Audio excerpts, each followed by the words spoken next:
The signal's getting stronger now. It won't be long. Come quick! The monster done ate my pappy! Do you really think this was a bear, Doc? Highly unlikely. First man on Mars. Once he was human. There's something shiny in the rock. This is really starting to sting. Now a bloodthirsty monster, killing and devouring the young. And not so innocent. Let's take a look at this, huh? I'm gonna blast the thing back to hell. Oh, shit. First man on Mars.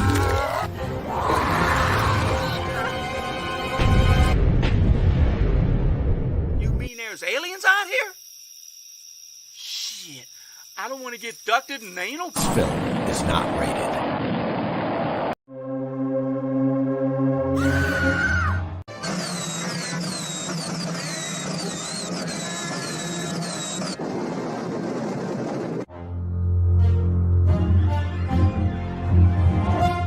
On December 25th, 1953, a child is born, a virgin birth. Tomorrow, all civilization will tremble under his almighty power.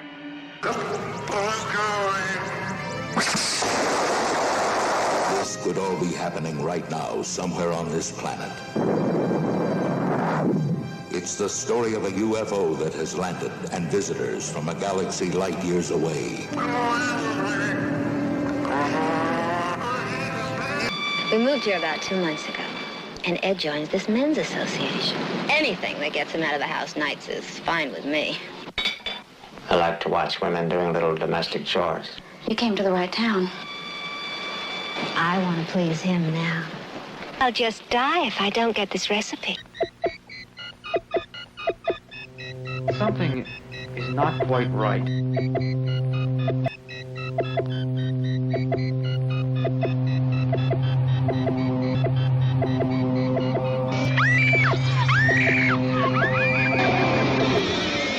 And I think we ought to call in the state police.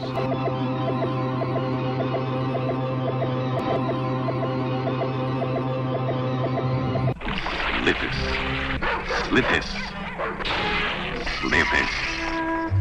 A horror so terrifying that no one would believe you. SLITHIS, spawned from a nuclear hell, it forages for food to survive. They walk among us. They look like us. They have a power far greater than we've ever seen before, and they have decided to destroy us. You have everything to look forward to, except tomorrow. End of the world.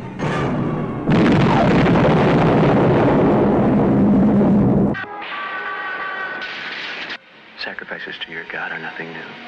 Are you going to tell me all those people are meant to die?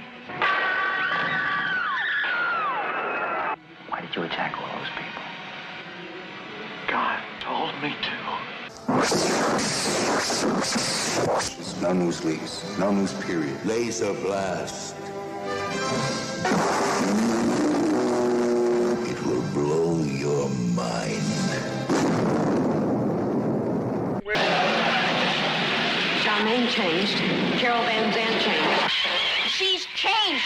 And stop telling me I'm crazy! You see somebody, you get some help. You see a psychiatrist. I think the men in the association are behind it. And my time is coming.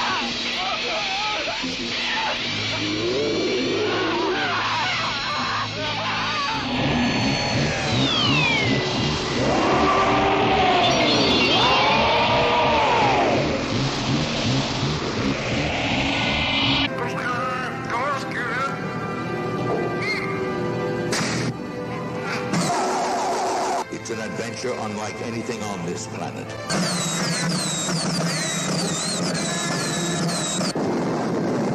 A weapon that might belong to us in the future, but is here now. Laser blast.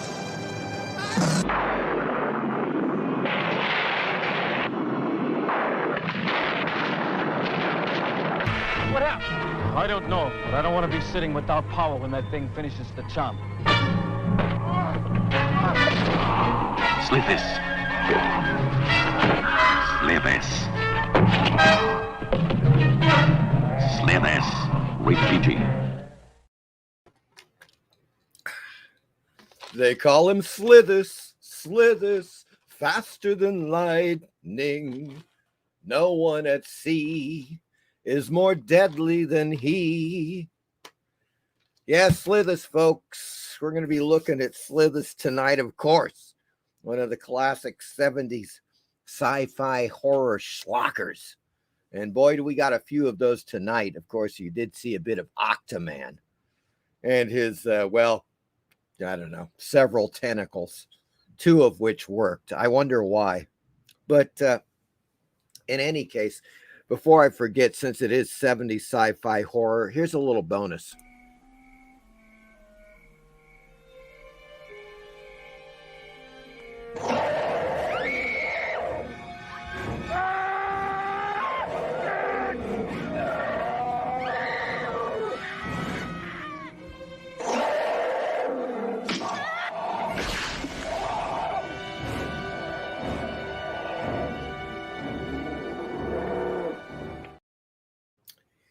A little clip from The Prophecy, directed by John Frankenheimer, of course, who famously directed The Manchurian Candidate. So if you can connect those dots, you're doing real well, okay, with that one. But of course, that was technically a sci-fi horror film, one of those eco horror flicks. And we've covered a few of those during our 1970s look at all of the genre films during that period.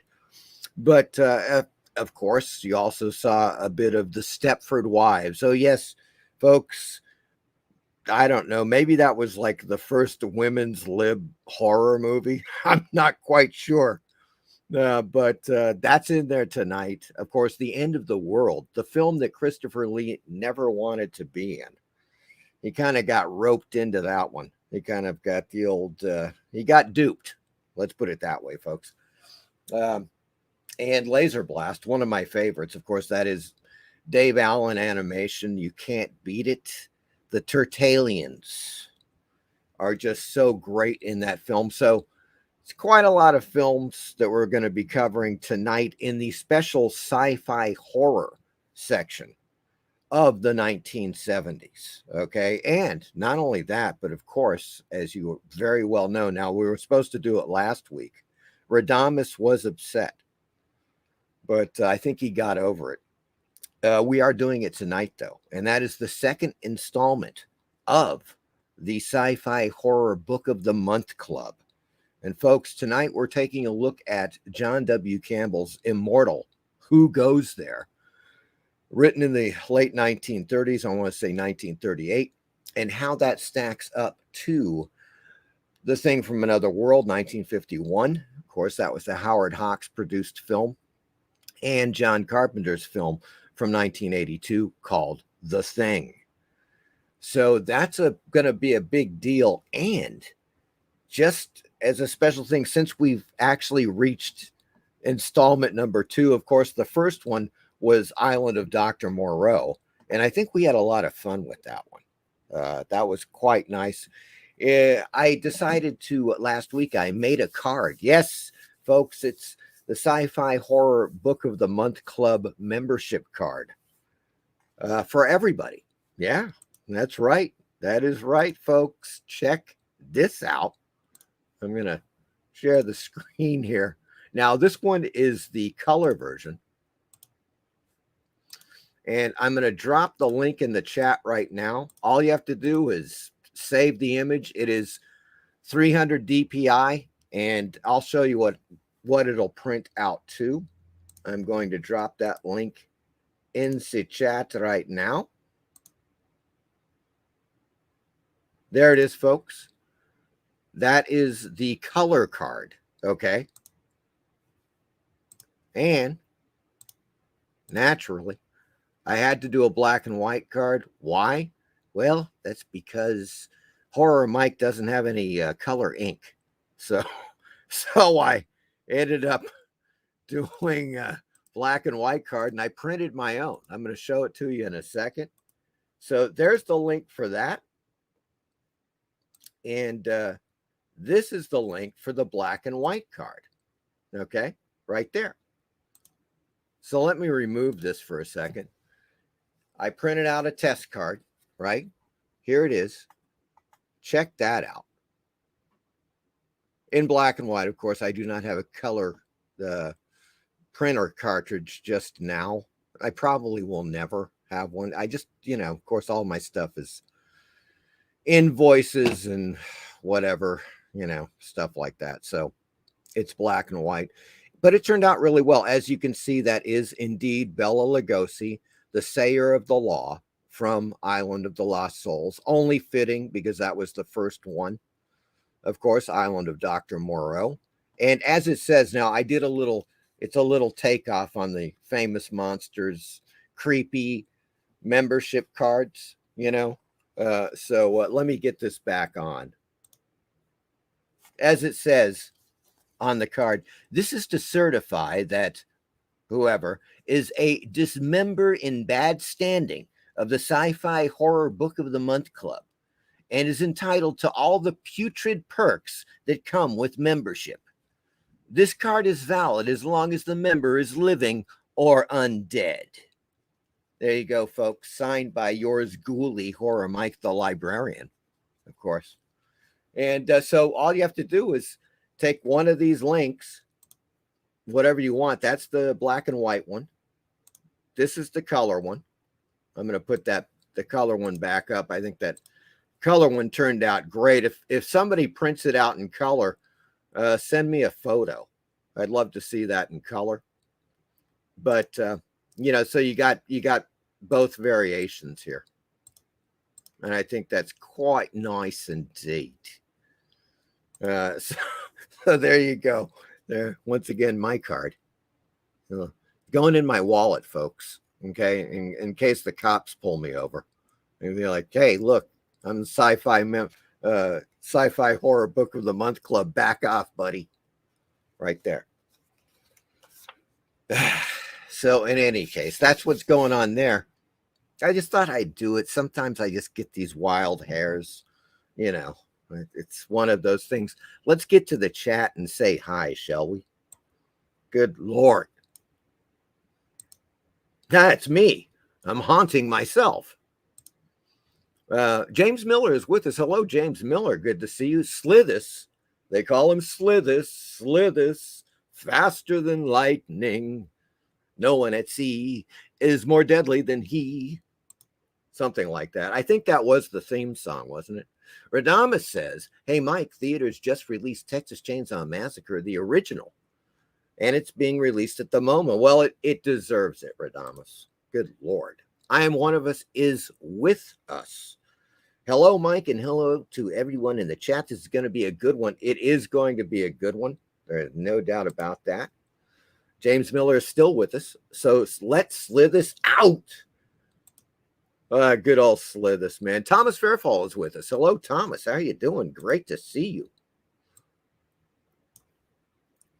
Once again, that is the link to First Man on Mars Blu-ray, folks, on eBay. Currently on sale. Signed and numbered. Steve Harrison is with us. Hey, all, it's like waiting for the matinee to start with Mike's intro, and I love it. Put down the lights, lock the doors, curl up by the fire, and get ready to be scared. Just make sure you don't curl up in the fire. That could cause problems. The actor in the sleeping bag is John Down. Turns out it wasn't down filled at the end. I just, it's something like that.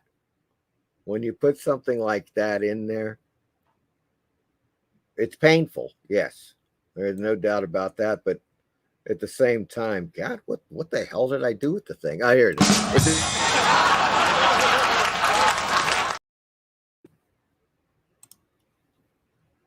Let's see here.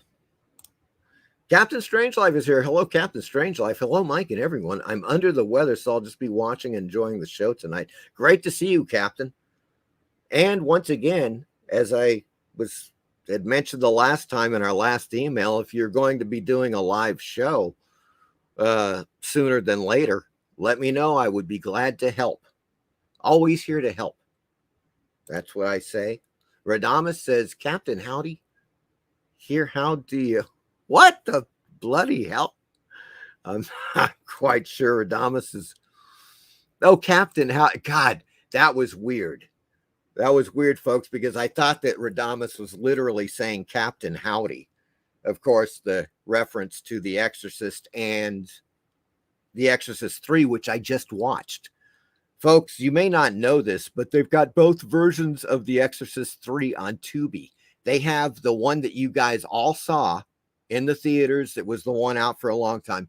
Then, I believe it was 2017, 2018, somewhere in there, William Peter Blatty released his director's cut. It is different, folks. It don't got the Hollywood ending. Okay, no. There's what's really interesting about it is that he cut in scenes. The only stuff that they had with these existing scenes that were originally left out was a VHS copy. So you can tell when you're watching the film, like it's normal looking, you know, and stuff. And then you can just tell it's suddenly there's this VHS scene. But man, as far as I'm concerned, it is better than I love The Exorcist 3. I love it. It is the proper sequel to The Exorcist, of course, you know, not that Exorcist 2 crap. Exorcist 2 People Zero is what I always say about that. But that's what it reminded me when you said Captain Howdy. I was like, what the hell? I was having a flashback or something. Radamus also says, yay, book of your mom glove. He's on it again. I think he's hallucinating. John W. Campbell's Immortal Frozen in Hell. Once again, folks, that is the card. That's card number 1, which is the color one, which is what you're looking at on the screen right now. Just right click and save. Autocorrect book. Yeah, that is horrifying. And there is the second one, which is the black and white.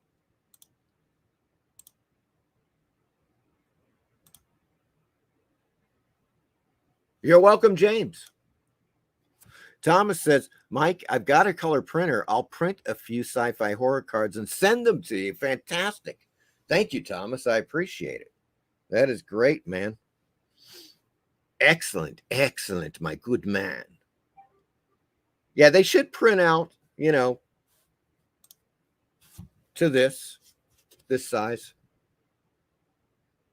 Like, you know, that's the way I figured it at 300 DPI and pretty much classic card, membership card size, you know.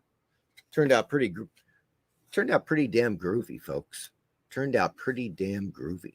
But that's not all. Oh, no. Not at all. Okay, as we go through the stuff that's happening, okay, let's see. What do we got next? Yeah, check it out. You believe it or not, folks, it happened a lot quicker than I thought. I thought I was going to wait another month for Pre-Code Horror Comics, the original art edition, to appear on Indie Planet. It is on Indie Planet now for sale. And there you go. You can get it on Indie Planet, folks. That's what I'm telling you right now. It's fantastic. They really were quite, it took like, I don't know, it took like 4 or 5 weeks for them to get it on there. The last time with Splash of Horror, it took like 2 months. So I'm pleased with the timeliness of getting this sucker on there. So if you missed the original signed and numbered copies, you can easily pick up a copy, an official copy, from indieplanet.com. Okay, now let's move on. Let's even go further. Let's go further into the muck and mire. Oh yeah, Indiegogo, folks. I gotta point this out. I got to point this out to you because some of you may be interested. Now, it also ties in with a bit of what we're talking about the 1970s, but I'm going to talk about these movies in the 60s when we hit the 1960s, because the first two films, Brides of Blood and Mad Doctor of Blood Island, by Eddie Romero, the Philippine horror films, were made in respectively 1968 and 1969. Then Beast of Blood was made in 1970. So, you know, it's one of those things straddling the 60s and 70s. But in any case, these guys have done a series of comic books. Now, they've done issues number 1 and 2, and number 3 they should be doing an Indiegogo on it soon. But this is the graphic novel that contains issues 1 and 2. Okay. And I can only, this is, let me just show you. Let me show you if you haven't seen it. I got issue 1. I do not have issue number 2. I missed that campaign, but check out that cover. I mean, that is just, it's delightful is the way that you can pretty much put that. And these are definitely what I would call R-rated comic books. Ain't no doubt about that. And of course, well, they're the Blood Island comic books. You know, if you've ever seen the Blood Island films, you got an idea as to what you're going to run into. There on the back, those are 2 covers for issue number 2. I do not have that. But fortunately, as luck would have it, they decided to do the graphic novel, which has issues number 1 and 2 in it. Check this out. Now, they had to, of course, cover the naughty bits, but that's a cover to the graphic novel.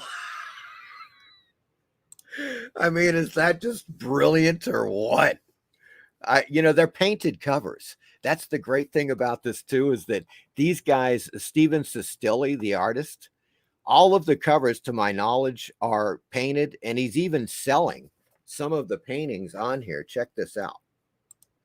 I just love that cover, though. Oh my God, that is hilarious. And there's another cover, which is also nice. Very nice cover. So those are the 2 covers they got going. And then you've got some of the artwork here. Lagoon of Doom is part of the second comic book. And it's just, the stuff is too good.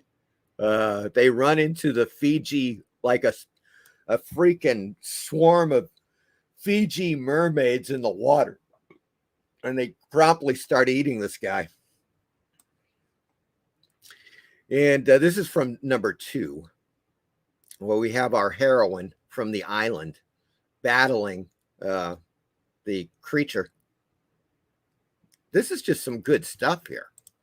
That's all there is to it. Really, really quite nice indeed. So you can go there. I dropped the link in the chat there. Highly recommend it.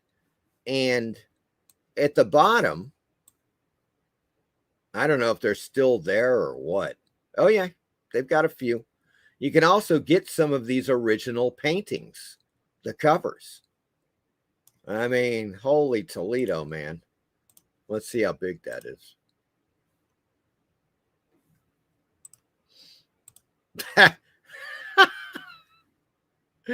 Let's just suffice it to say that it is the original. It's the original, right? To that one. That is just so insanely cool. So, in any case, it's the Blood Island, Beast of Blood Island, folks. They've got Indiegogo running now, and you might want to check it out if you're into it. If you like the, Blood Island movies, highly recommend it, man.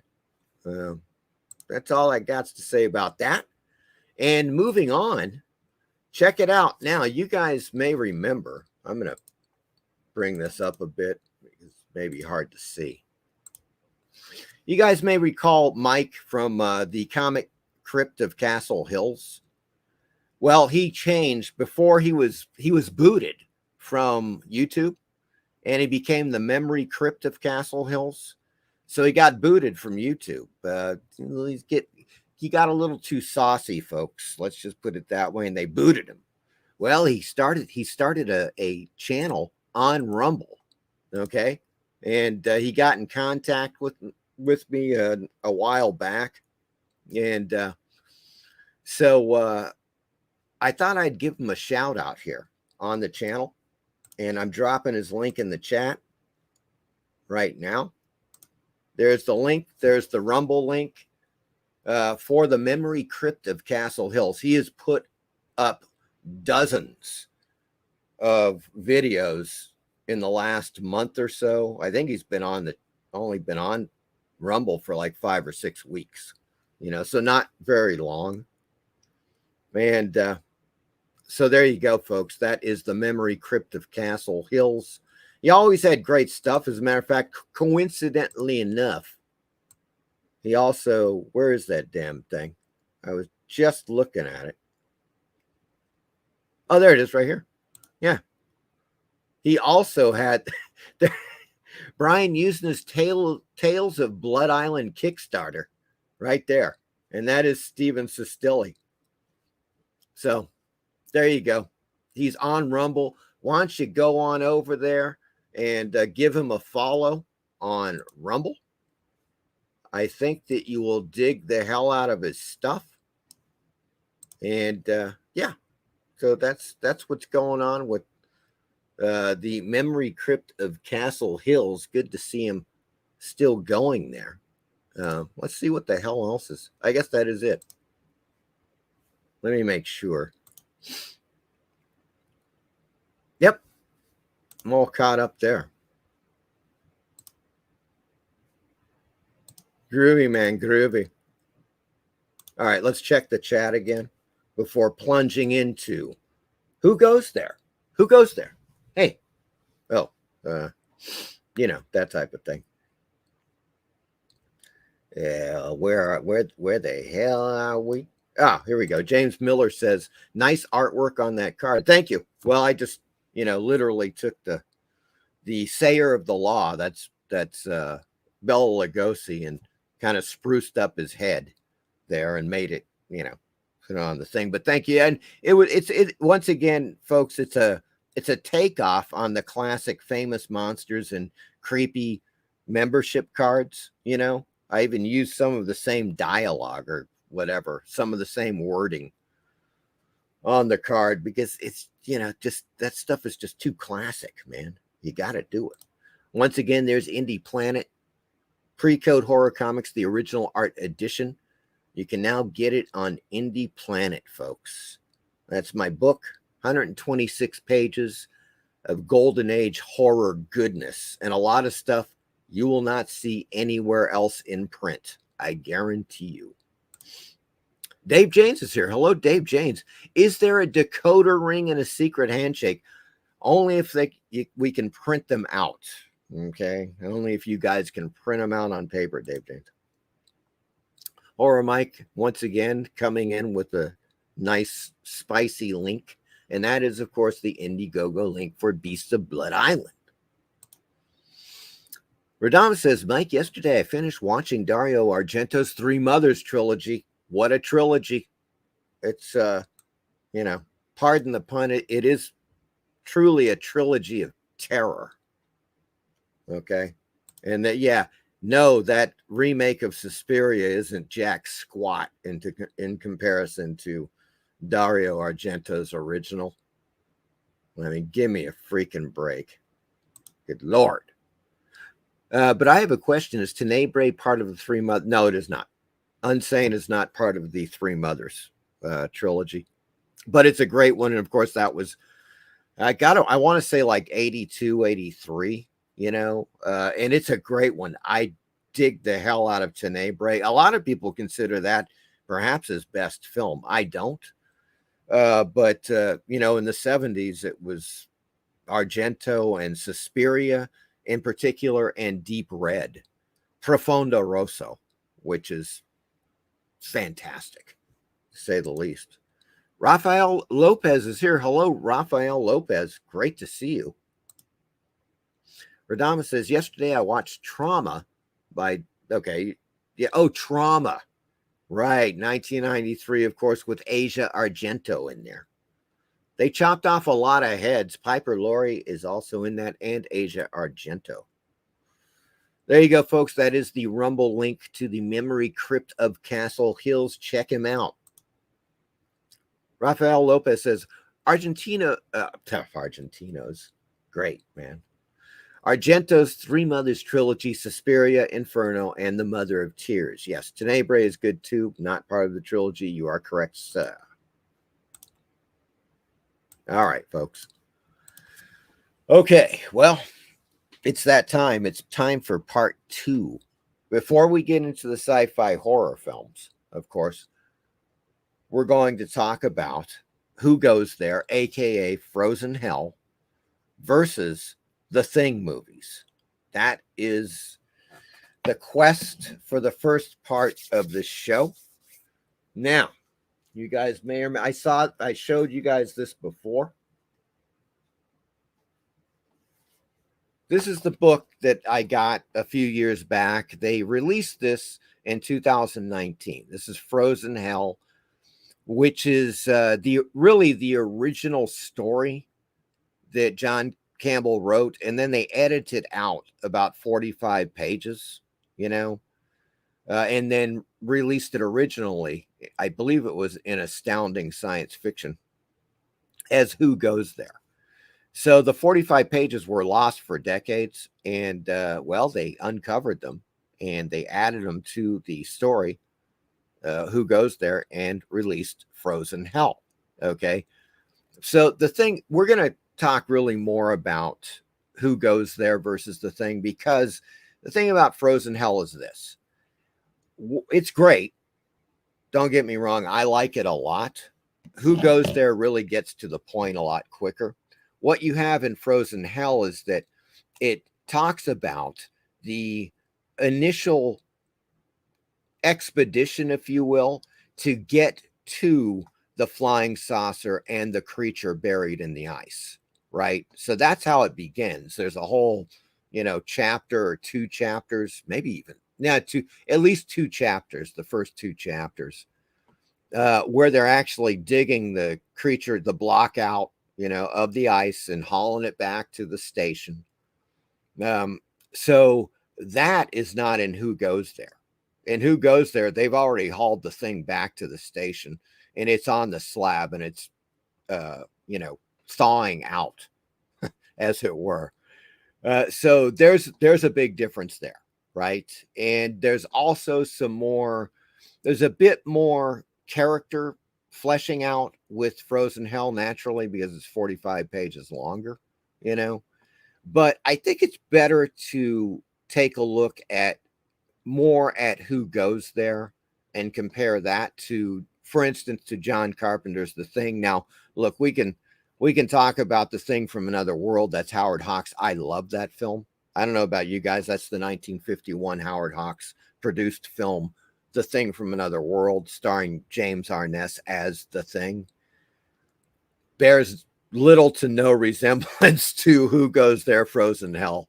It was John Carpenter that made the real adaptation, okay, in 1982.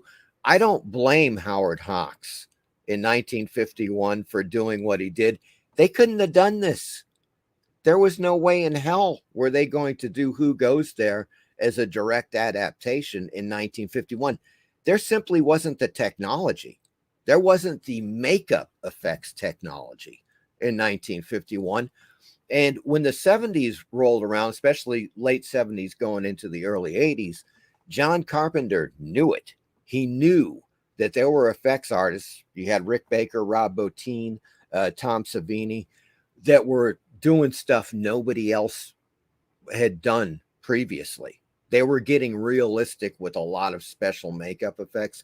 And at that time, I'm sure it was, a few years before he actually started making The Thing, he realized, yeah, it can be done.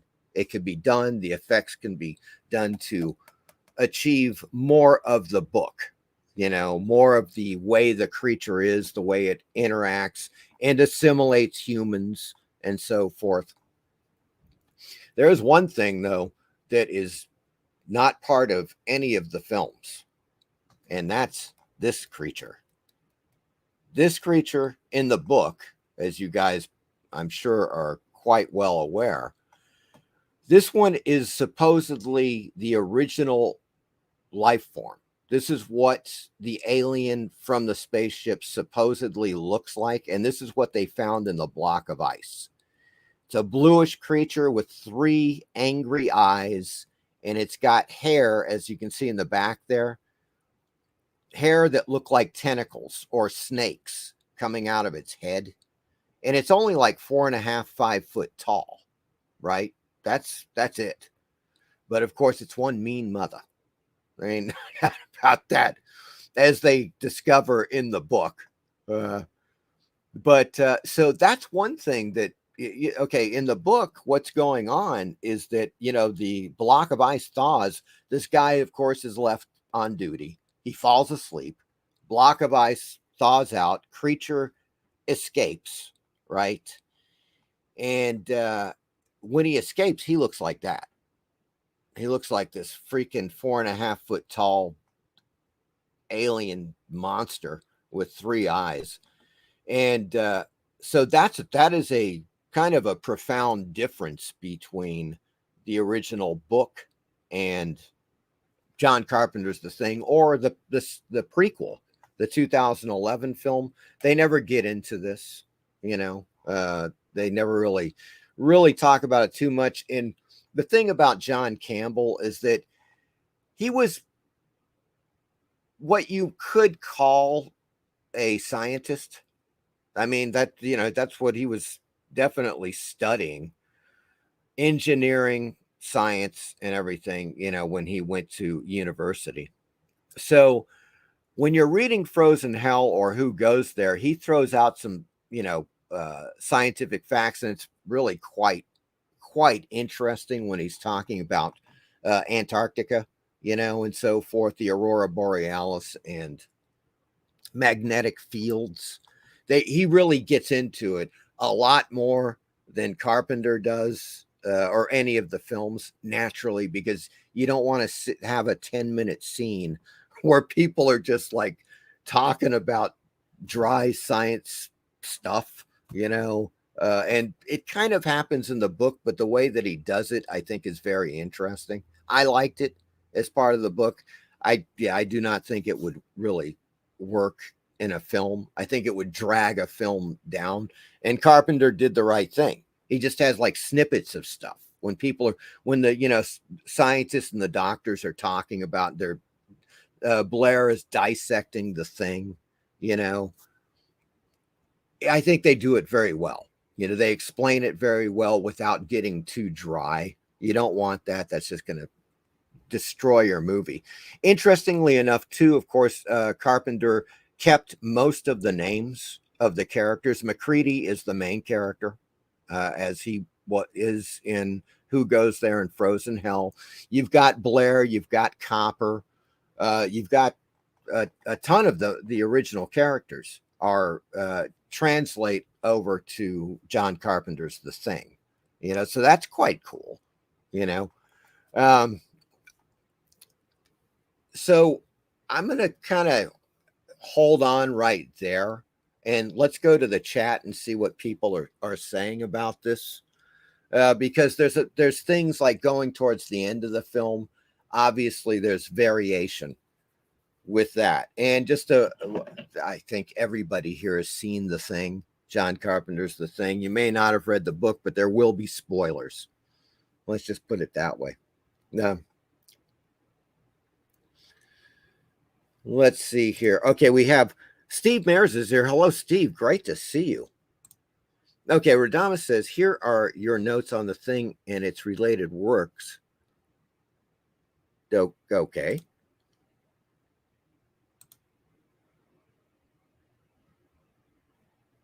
Yes, I just laid out the stuff. What's your actual opinion though. Thomas has laid all that out. All right. Yes, he does. Blair is also the character that goes nuts, and he hides himself away in his shack. But of course, he has been turned into an alien, and he is figuring out and creating the anti-gravity drive in his shack. So that is definitely one thing that's absolutely part of both, the Thing and Who Goes There. Another thing about Who Goes There is that the one thing that kind of lagged a bit for me was towards the end. It's kind of like all these guys are hanging out in one room, at the station, and they're all kind of wondering who could have been turned into, the Thing. Who is the Thing disguised as, one of the characters? And it gets a little laggy because they do it. There's a lot of that dialogue right there where they're not doing anything. They're just kind of like wandering back and forth, like, what's going on. And then the action happens, right? And it does stay, when the action happens, it gets back into what I think Carpenter picked up on, because in the book, he just takes a hot, it's the same thing. They heat up a needle, the end of a wire, copper wire, and they stick it into the blood. And of course, if it's Thing blood, it jumps out of the beaker or the test tube, whatever they're using. So that remains. That is definitely part of it. And much to John Carpenter's credit, he largely kept, a pace with the book. Of course, the ending is totally different. It does not end with, there, in the first place, there's his character counterpart, who was, forget that actor.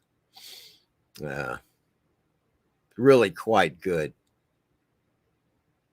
In any case, they don't end up blowing up the station, and the station's on fire, and they're kind of wondering which one of them could be the Thing. That does not happen in the book. Everything just kind of resolves itself, in the book. And that's pretty much it. It's kind of a nice, neat resolution in Who Goes There. At the end of the Thing, you're kind of wondering, well, one of those guys, McCready or the other guy, they're sitting there, of course, and the fire's getting lower. And then McCready's like, maybe it's, it doesn't matter. It'll just freeze again for another 1,000,000 years. And so until somebody thaws it out. So I do love that ambiguous ending with the film a lot. And ultimately speaking, look, if you're talking about the Thing from another world, I love it. I love the pacing, the dialogue, the screenplay of the Thing from another world is fantastic. It's hilarious. There's some great kind of comedic scenes that are not stupid. It's just very well written. Of course, it's Howard Hawks produced, and they don't waste any time. I mean, it's just like, man, they hit the floor running. That's kind of like what goes on with Who Goes There, although I did like the expedition thing with Frozen Hell a lot.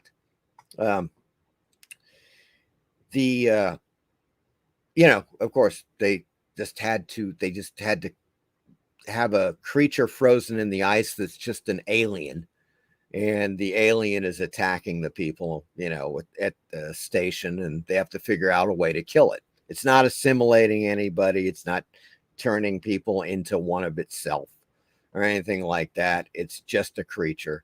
And I think that was the way to go. There was just no way. I'm sure Howard Hawks thought about it. I'm sure he was like, I wonder if I could do it where people would be assimilated and then become, you can't tell who's who.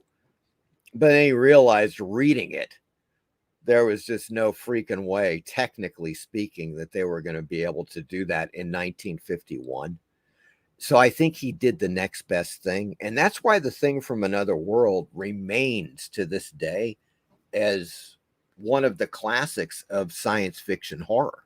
There's no doubt about it. Look, 30 years later, John Carpenter does The Thing. He does it because there's technology that enables him to do so. And he also has one of the great scripts. You know, you can just say easily that in the 80s, The Thing is one of the great science fiction sci-fi horror films. No doubt about that. I think it's on many people's top 10 list to this day. Think about that. 1982, you know, 40 plus years later. How many people in the chat, for example, think that John Carpenter's The Thing would be put in, like, let's say the top 10 sci-fi or sci-fi horror films of all time? It's definitely in my top 10. There's no doubt about that. It's way up there. Now, the prequel, I liked. I did like the prequel. And I thought they explained what was going on fairly well, with the exception of a couple of the characters that didn't make any sense why they were in there. You know, it was a Norwegian team, right? So it should have been Norwegians. I mean, they, of course, had to sneak some Americans and whatever Austrians in there and so forth. But they just, you know, it's Hollywood, folks. That's what they had to do. And of course, there was a load of CGI. Now, there was a little bit of practical effects, and ADI originally did the practical effects for the film. The studio execs didn't go for it, and they decided to redo a lot of the effects with CGI. You know, so that kind of sucks unto itself. But I thought the story was really good. I thought it was well paced, and, you know, it made sense connecting to John Carpenter's film. It made a good prequel. Let's put it that way. It could have been way worse, considering that it was made in 2011, folks. You know what I'm saying? Yeah, it could have been a lot worse. And from what I understand, things are going to get worse, my good fiends, because apparently Blumhouse, yes, Blumhouse, everybody's favorite film studio, is they're going to be doing an adaptation of Frozen Hell. That's what I've heard. John Carpenter said they were doing it. Yeah, I haven't heard anything about it in over a year, but it seems like it's still a go. You know, from what I understand, they're still going for it. And Lord help us. Lord help us, folks, is all I got to say. Because when Blumhouse gets their grimy little paws on something, it can go south rather quickly. I understand, too, that James Wan is going to do a remake of Creature from the Black Lagoon. Speaking of Blumhouse alumni. So, there you go. What can you say? That's just the way it goes. That's the way the cookie crumbles, folks. Good Lord. Jacob Boranowski is here. Hello, Jacob. How you doing? Good to see you, my good man.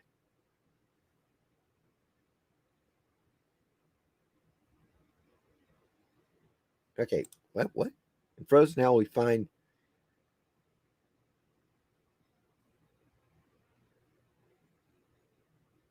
Okay. Yeah, well, that's also happens in Who Goes There, Radamus.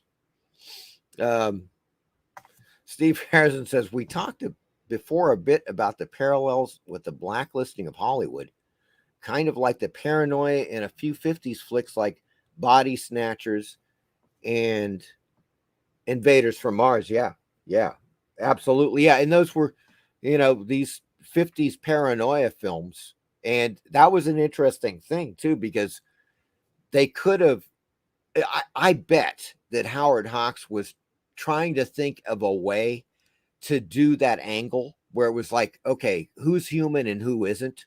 Bring in the paranoia angle to it. But they just couldn't do it. They couldn't do it realistically. And Body Snatchers and Invaders from Mars, they were able to pull it off. But they were just, look, they got the way that they did Body Snatchers was beautiful, because there weren't a lot of intensive special effects. It's really just pods and, a couple of them breaking open, and you see, like, Dana Winters in there forming. Oh God, yes. Radama says, in the book Frozen Hell, we learned that the thing is telepathic and can project thoughts into humans. Yeah, that's also in Who Goes There as well. I wonder if Admiral Byrd brought attention to the Arctic with his travels back in the day. He may have. He may have, Steve. Well, the whole thing here, guys, is that one thing to keep in mind is that all of this stuff, well, that's a good question. Hold on. I just want to find out one thing. Is now that you mentioned that. Admiral Byrd, Lovecraft at the Mountains of Madness.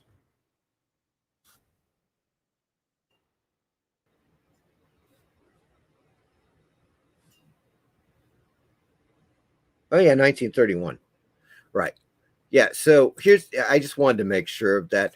The thing is, Steve, is that in 1931, H.P. Lovecraft wrote At the Mountains of Madness, which takes place also in Antarctica, and it's also about aliens in Antarctica. And there is no doubt about it that John W. Campbell read that story and was like, hey, that's a really great idea. Yeah, remote location, alien. I'll just completely change the modus operandi of the aliens. And, in Lovecraft, it was the elder gods, the elder things. And in Carpenter, good Lord, Carpenters. In Campbell's story, of course, it was what we believe and what the scientists agree upon, this three-eyed creature with the blue snake hair and stuff. They think that was the original look of the alien, that these creatures that piloted the ship that wrecked in the Antarctic, millions of years ago. But there's no doubt that Campbell was completely influenced by Lovecraft. Lovecraft really did it first, highly recommend In the Mouth in the Mouth of Madness. I recommend that too, which is John Carpenter's ode to H.P. Lovecraft, but At the Mountains of Madness by Lovecraft, 1931.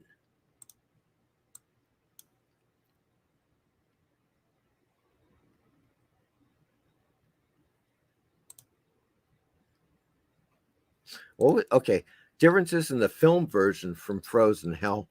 Thing kills and assimilates the pilot before getting frozen in the snow.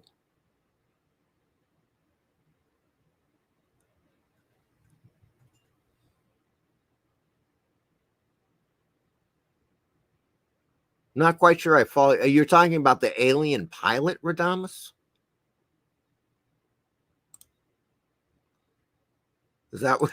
Because the scientists conclude in both Frozen Hell and Who Goes There that the creature that was the original form of the creature. He doesn't assimilate the pilot. That is the creature, the three-eyed creature with the snake hair.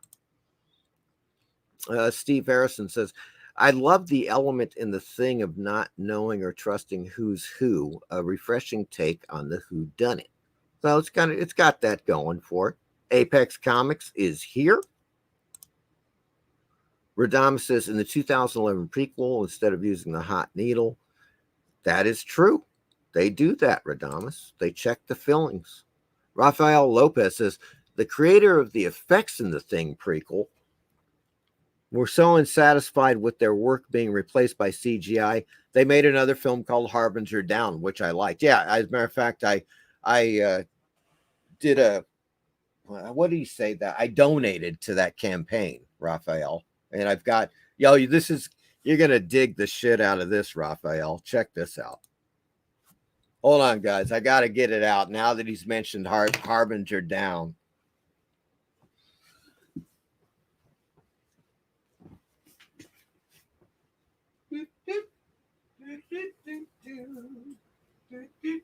It's gotta come out, man. It's gotta come out. Come here, you freak.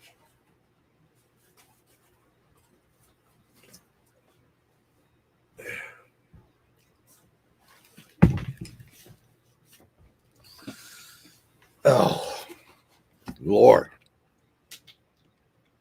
All right, guys. So this was one of the things you could get if you donated to us. That was a certain tier, on the Harbinger Down Indiegogo or Kickstarter, whatever the hell it was, way back when. But it was one of the one of the people on the boat that gets kind of like taken over by this creature. And so this is one of these foam injected. I think he referred to it as a maquette. Maybe that is correct, but in any case, he signed it down here. That's Alex Guinness and the other guy. And I think that's 39 of 50. So they made 50 of these. And I really dug the hell out of the movie. Lance Henriksen, all that stuff. And yeah, that was exactly what happened. Raphael is 100% correct. They got screwed in the Thing, the prequel, and the studio execs yanked the practical effect, a lot of the practical effects out of the film. So they were like, well, screw you. We're going to do our own version of the Thing out in the ocean on a boat. It was a great idea. Once again, it's that whole thing where you're stuck in a singular location. You have no route of escape. So the horror is, it's there with you. You can't get away from it. And that's what Harbinger Down was, And I think they did a great job with it. I like that film a lot. And it's also, I believe it's still on Tubi, if I'm not mistaken. It was on Tubi. God, it seemed like it was on Tubi for like a year, something like that. No, so where are we here? Woo! Yeah, there we go. Kojo is here. Hello, Kojo. Good to see you, my good man. Greetings from the U.S., Raleigh, North Carolina. Good Lord. Radama says the 2011 version, the female character scientist learns the Thing can't replicate artificial things, thus the teeth. The teeth test. Give him the teeth test. And I thought that was a pretty good test, too. I thought, look, there wasn't a lot of stupid stuff in the prequel. A couple of stupid things, but it wasn't that bad at all. I thought it was very well written for the most part. And acted. Apex says Blumhouse will not touch Werewolf versus Nudist Colony. Werewolf by Lunchtime is here. Hello, Werewolf. How you doing? Steve says the Arctic was pretty alien itself back at the writing, just like when gorillas were exotic and ended up in Murders of the Rue Morgue. The book Thing had Lovecraft elements. Yeah. Oh, absolutely. There's no doubt about that, folks. It's Lovecraftian. I mean, you're talking about incredibly advanced aliens that are rather malevolent, or at least malevolent towards humans. There's There's definitely some elements there that you might compare, I don't know, to some lesser rung of the elder gods, perhaps, to the old ones. But it's also the setting. Setting has a lot to do with it. Antarctica.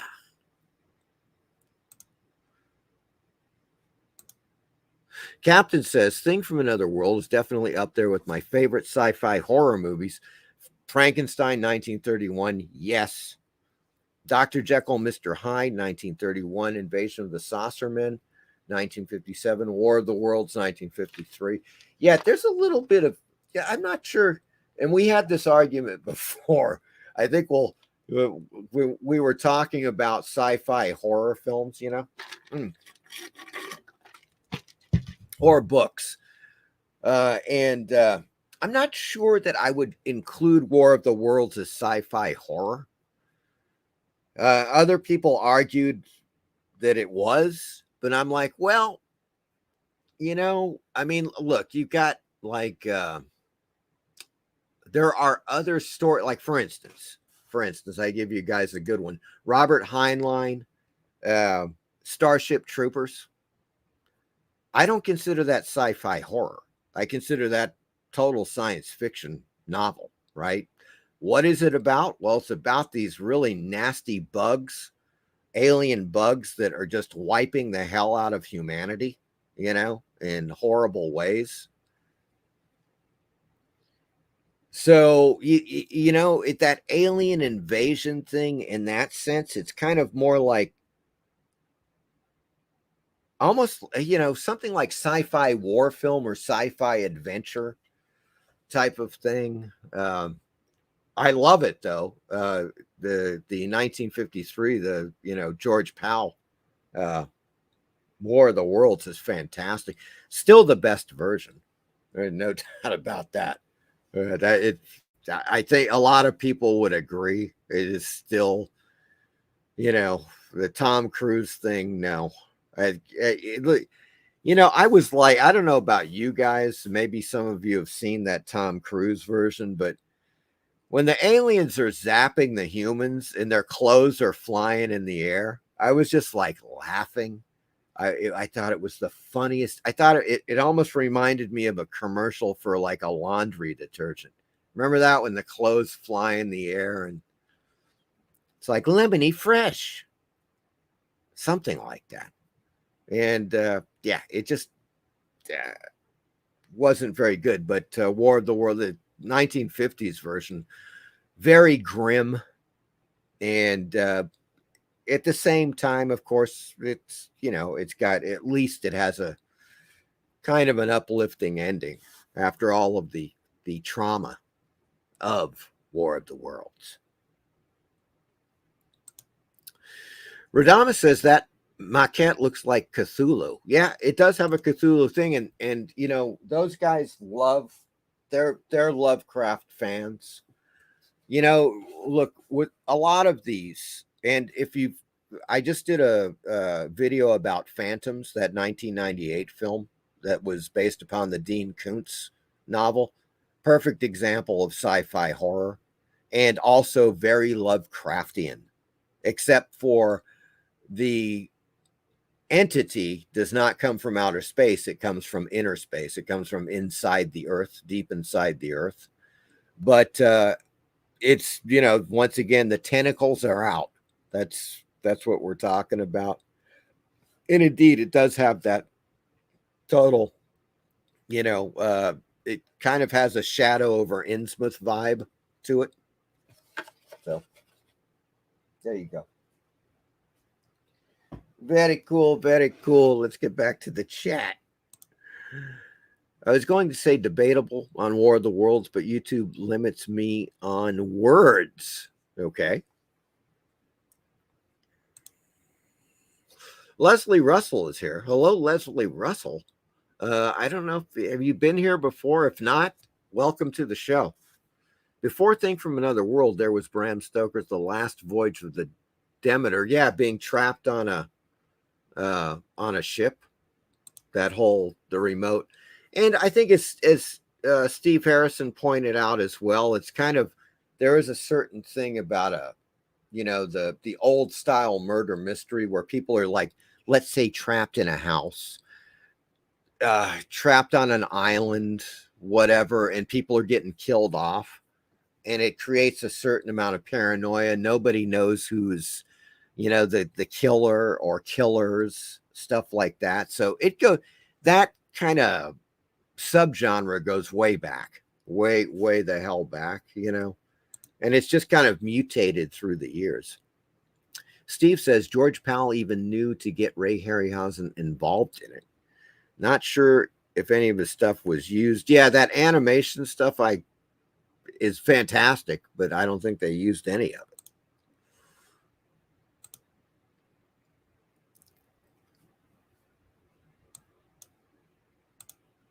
Okay, but isn't that Bram Stoker's Dracula? The vampire, he's on the ship? Or isn't that what that was? How does that have anything to do with alien? That's supernatural horror. That has nothing to do with sci-fi horror. I mean, look, I have nothing against supernatural horror, but it's just the easiest shit you can do, right? Because it's all already exists. You don't have to actually create anything. You say, hey, look, there's some vampires attacking people because they're vampires. And they suck blood. They sleep in coffins. Blah, blah, blah. It's not really that interesting to me. I definitely prefer science fiction or sci-fi horror to that. And Leslie Russell says yes. Okay. All right, folks. Well, yeah, so that kind of wraps up our look at the differences between Who Goes There, Frozen Hell, and the films. That I highly recommend either the audio. You can listen to it on YouTube. Several people have done, audio novels or novellas, narrations of Who Goes There. And they're really quite good. So there's that. And you can see for yourself. I think Carpenter, as far as making a film goes, he made the film the closest to the original novella. And he added a bit to it, which really worked very well. And of course, for a modern setting too, he's bringing into the 1980s. You're talking kind of two different worlds between the 1980s and the 1930s.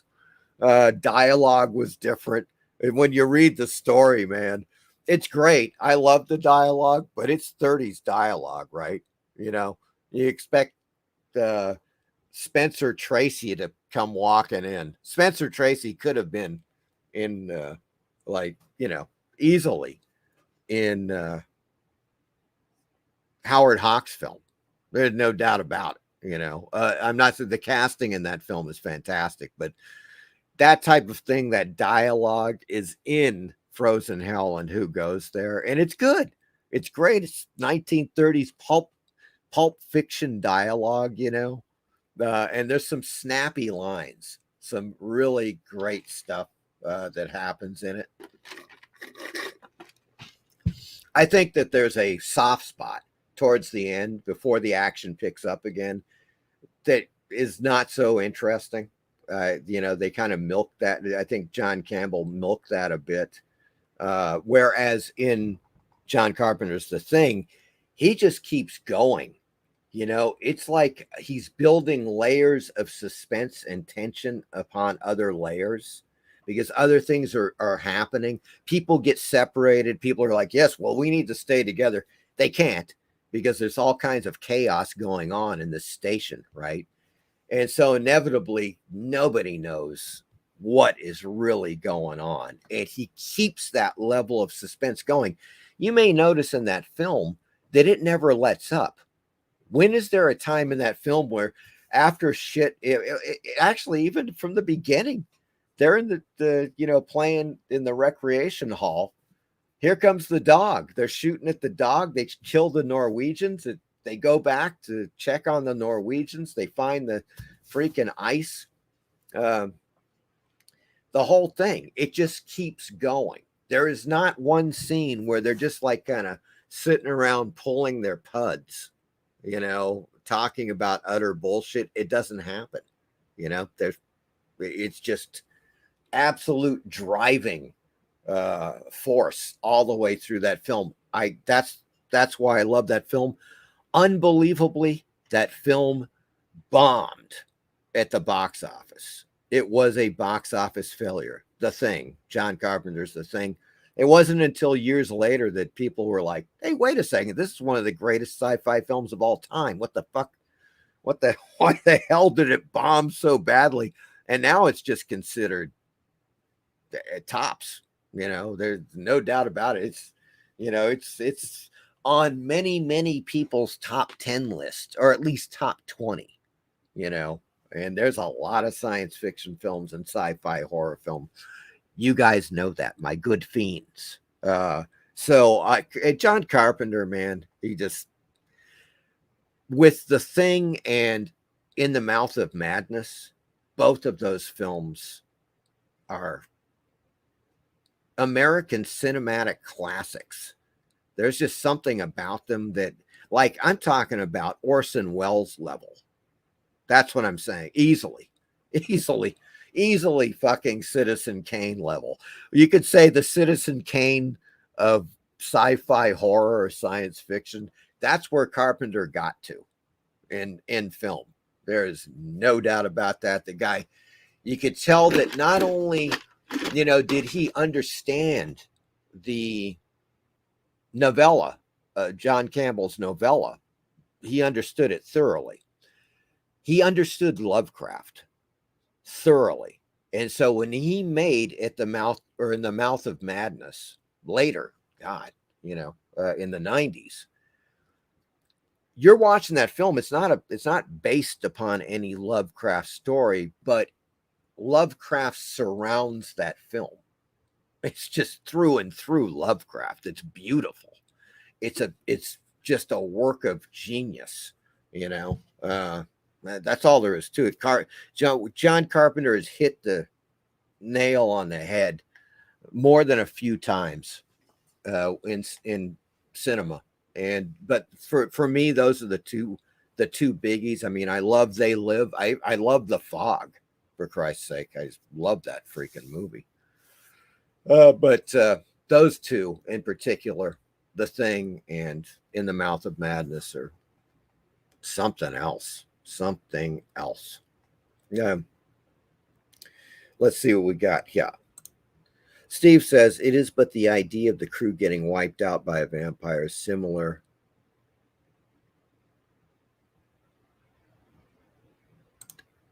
Okay. All right. But that's just a murder thing, though, Steve. They're not being assimilated. There's no paranoia knowing or wondering if your crewmate has just been turned into another vampire. You don't know that. I mean, that's not even an issue in that film. They're just getting wiped out one by one. That's just another Agatha Christie murder mystery type of thing, which works on, you know, a level. It's fine. I like those types of things. Radama says some people made the correlation that John Carpenter's The Thing had that 80s paranoia, and in the 80s we got the AIDS scare. Yeah, although, yeah, let's be blunt. Heteros really didn't think about it too much. I didn't really consider AIDS much at all, as a matter of fact. So I didn't really think about that with Carpenter's films, or actually almost any film for that matter. Steve says, yes, and the blood testing was a wink to it inadvertently. An inadvertent wink, huh, Steve? I think a lot of movies made it second time around on video. So many people with kids weren't making it out to movies till VHS came around. Blade Runner would have been considered a flop too. What in what way, Steve. It was not a flop. It was a huge success. What are you talking about? No, I'm talking about theatrically, The Thing was a flop. Okay, Blade Runner was a huge success. Your comparisons aren't making any sense to me. Am I Dead Yet is here. Hello, Am I Dead Yet? Great to see you. Leslie says, remember the beginning of Frankenstein at the Arctic with that ship and its crew too? Yeah, another one. You know, you can't beat that. It's either, let's put it this way, folks. There are two great locations, the North Pole and the South Pole. If you're going to have a horror setting, absolutely fantastic, because basically who's ever there is stuck there. You know, and in Frankenstein, I love that. I love that, the whole scene. That's one of my favorite parts of the book and or the movies. When they pulled it up, like, well, yeah, they did it good.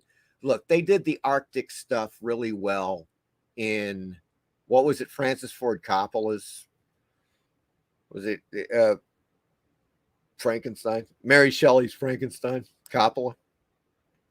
I just didn't like Robert De Niro. I don't know what the hell they were thinking. Not even, it doesn't even look like him. You know, if you're going to call your movie, Mary Shelley's Frankenstein, make the freaking creature look like the creature that is described by Mary Shelley in the book, for fuck's sake. What? He doesn't look like fucking Robert De Niro. Where are they? I don't know. That was one thing. There were a lot of great things in that movie. Scenes that I liked. Some of the other actors really great and stuff. The Arctic stuff in there is good, suspenseful. But man, oh man, did they screw that up with De Niro. I don't know what the hell they were on about. What was that? What the hell was it? Steve says Blade Runner wasn't big theatrically from what I read. No, it was big. It was a big success. There's no doubt about it, man. Let's put it this way. It was a success, and The Thing was a total bomb. Let's put it that way. Blade Runner pretty much defined the cyberpunk genre. No doubt it is iconic. Oh, no doubt about that. Yeah. I mean, that was the thing. It's hard to imagine a seminal film like Blade Runner being a flop at the time of its release, but that's exactly what. Huh? A lackluster. What are you? Okay, Steve, can you speak in total sentences, or you just keep getting cut off there? After what? Let's take a look.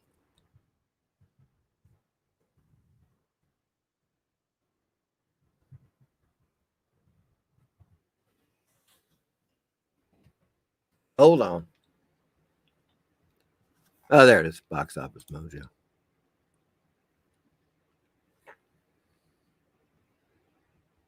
Oh, yeah. Okay. Yeah. And what was the...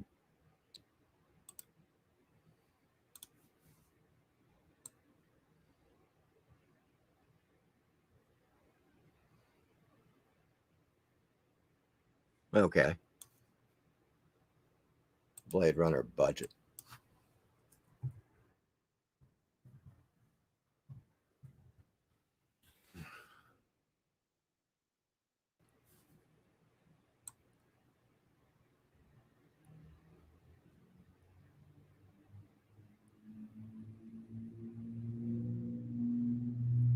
Wow. We have Blade Runner 2049 was $200 million budget.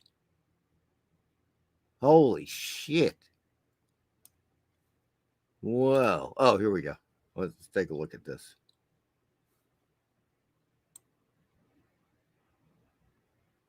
Where was that? 28 million. Right. Okay. Well, it wasn't a dynamic success there, Steve, but this is what it's grossed.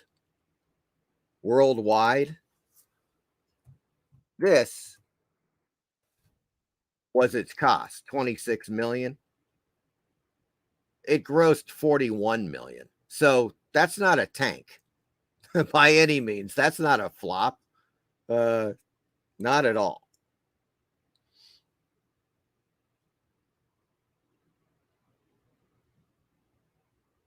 Yeah, I don't. Yeah, I mean, look, let's put it this way. It wasn't I thought it actually did better than 41 million.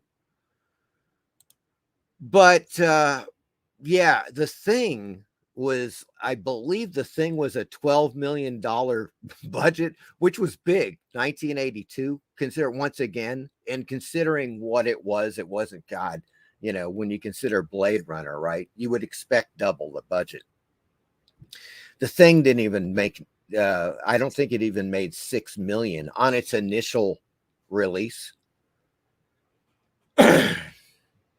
It was kind of bad, and so there you go. But of course, by now, I wonder what the hell it's made by now with all of the, the subsequent releases and stuff.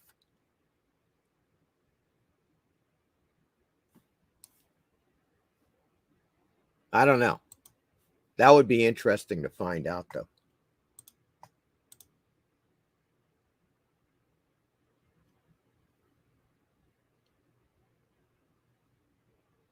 Well, tank and flop are the same thing, Steve.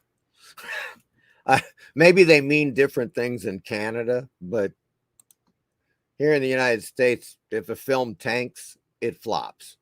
That's basically what's going on there. All right, folks. Well, that concludes our second installment of the Sci-Fi Book of the Month Club. And I hope you enjoyed this look at John Campbell's Who Goes There versus The Thing in all of its iterations. Next time, guess what? Yes, we were talking about Lovecraft, and that's happening. The third installation of the Sci-Fi Horror Book of the Month Club will be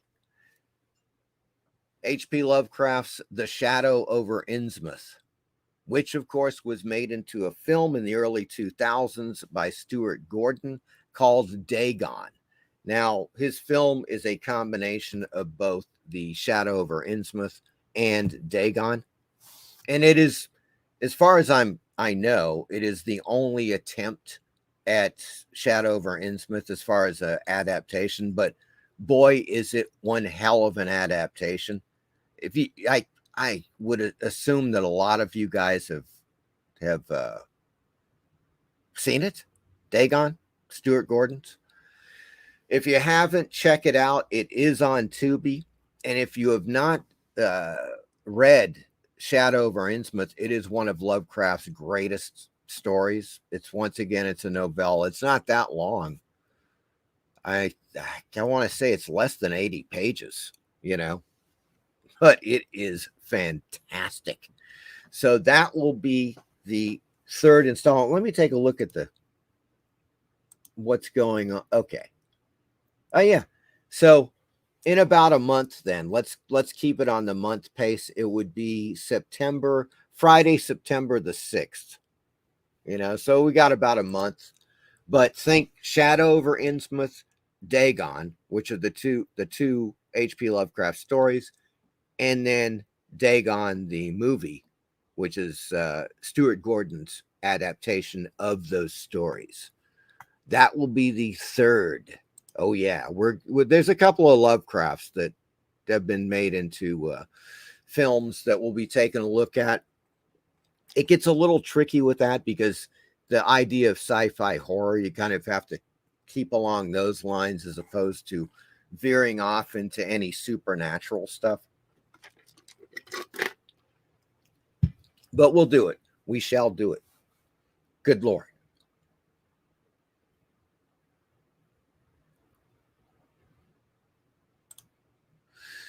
The relays flopped. I'm not sure what that means, but okay.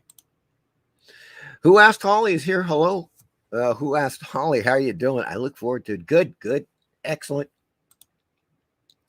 Dave James says Dagon is really good. Gonna have to read Shadow over Innsmouth. Man, check it out. Also, there are a couple of really great narrations of it on YouTube, Dave James. If you look up Wayne June is one of them. That guy does a fantastic job at narration. Wayne June and Conrad Feininger is another narrator. Both of those cats just they're the ones. If you want, I think they've got the Feininger version on Horror Babble, and the Wayne June one, I'm not quite sure, but both of those are spectacular. If you want folks, if you want to listen to some creepy ass freaking horror, find the narration, either the Wayne June or the Conrad Feininger narration. As a matter of fact, I'll find it right now. Wayne June narration, Innsmouth. Woohoo!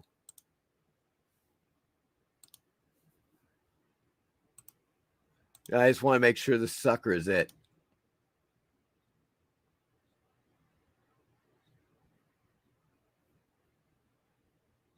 Yep, that's it. Just found it. Yeah, Horror Babble is fantastic, but there's also this. Found it here. I don't know. This is person Carmela Albanese.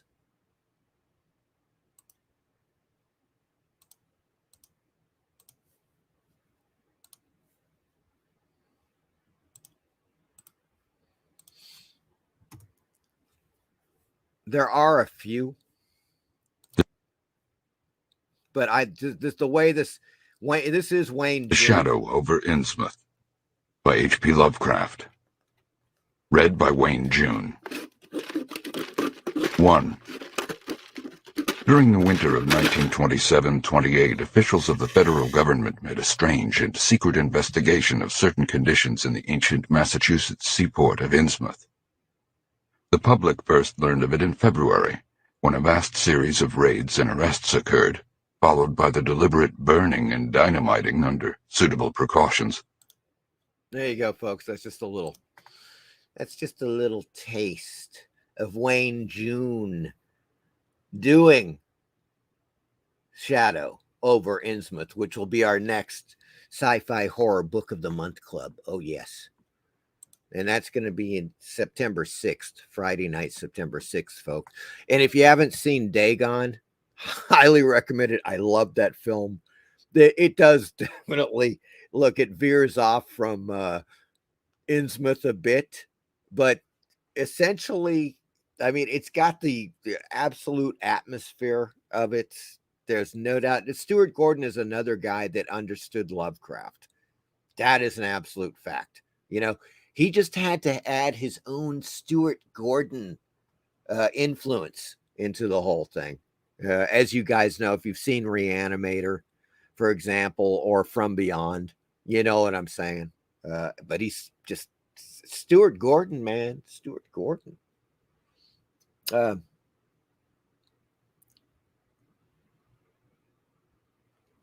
what the hell happened? Where am I?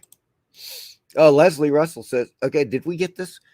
Blade Runner 82, Ridley Scott omitted the android rebellion and their escape, descending to Earth with stolen spaceship. I heard that it flanked. Kevin, how are you doing, my good man? I hope you're feeling better. I don't know what happened last week. I think it was, you were working. You had worked late, but good to see you tonight, my good man. Radamas says, hey, Mike, did we do well with the book of the Month Club interactions and comments? Well, Radamas, you and Steve Harrison did really well. Not a lot of interaction with other people, but that's fine. You know, that's totally cool. So look, how can I say this? All right, I know, folks, that the Sci-Fi Horror Book of the Month Club isn't for everybody. Hopefully, people just listening will find it interesting when we're talking about the books. Some of us are going to yak about them more than others. that's just all there is to it. And I like, personally, I think it's very interesting to find the original source, the original, which is typically a book or a short story, and see what happens down the road to it, see how people change it or how it remains the same. You know, I mean, sometimes it's really interesting, at least to me. And I hope to some of you guys out there, you know, watching the show. Hello. I see a hand with a block. You know, that's the thing about StreamYard is it doesn't show a lot of those little icons. Horror Babble. Yes, Horror Babble is quite good. Once again, there's the link, folks. If you want to listen, the 2.5 hours of scary good time you're going to have if you listen to Wayne June's Shadow over Innsmouth. So good.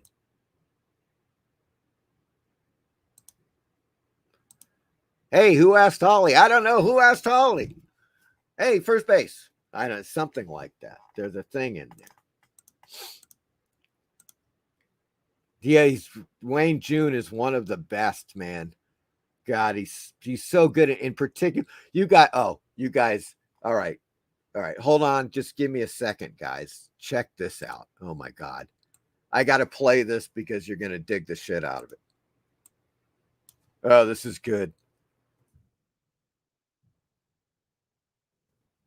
Oh my God. Here it is.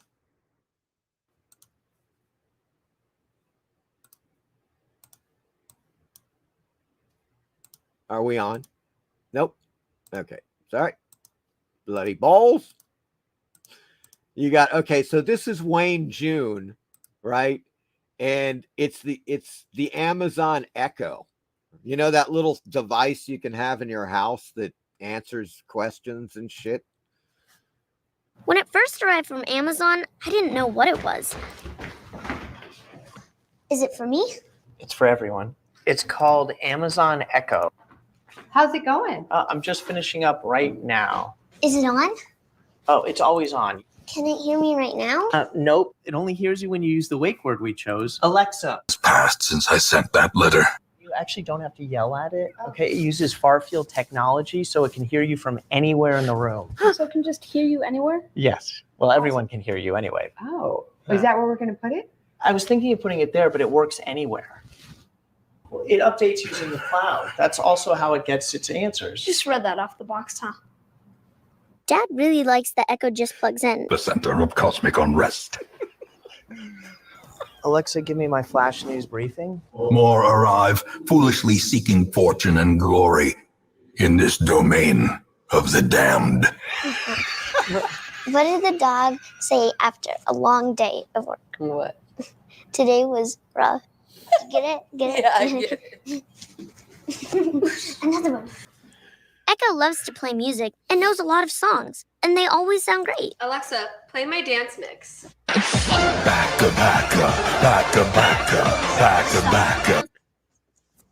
Alexa, define annoying. Frustration and fury, more destructive than 100 cannons. Example, my brother. And with the companion app, you can access Echo from anywhere. My newfound accomplices slipped silently beneath the brackish water. A fearful stirring at the edge of the torchlight betrayed a familiar witness and gifted me with malign inspiration. Holy shit.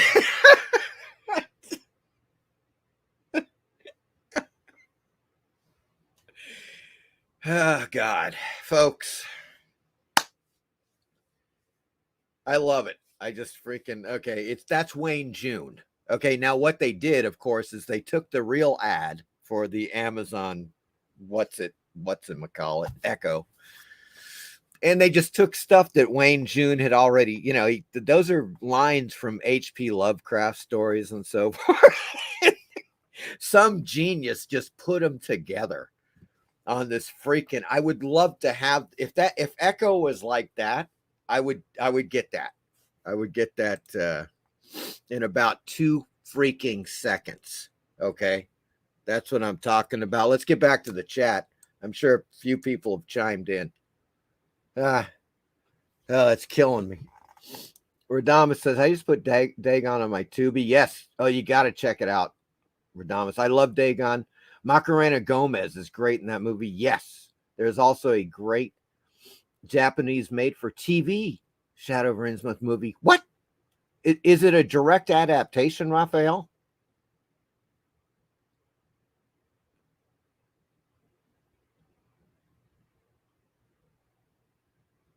It's okay.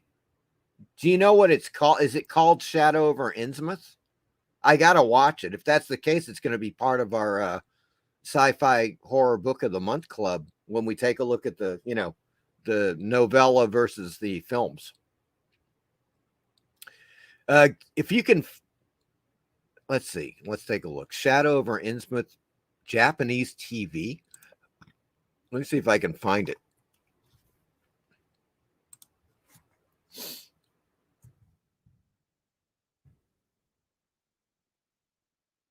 Japanese? Well, like Japanese version, maybe.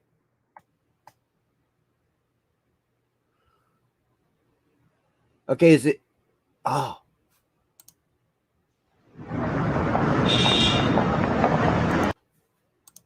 Is that it, Raphael? Can you tell me? That's fantastic. I can't believe it. I just saved that one. I'll be watching that. Oh, that's great.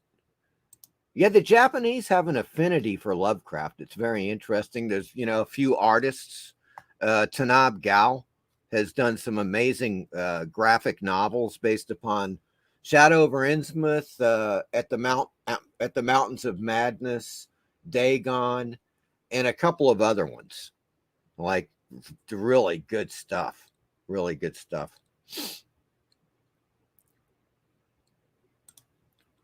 Steve says, I think there was a lot more revelations on the island of Moreau and Lost Souls. Thing didn't have as much in that way. Okay. I learned a lot, but you can't get too much of what you love. Okay, Steve. That's great, man.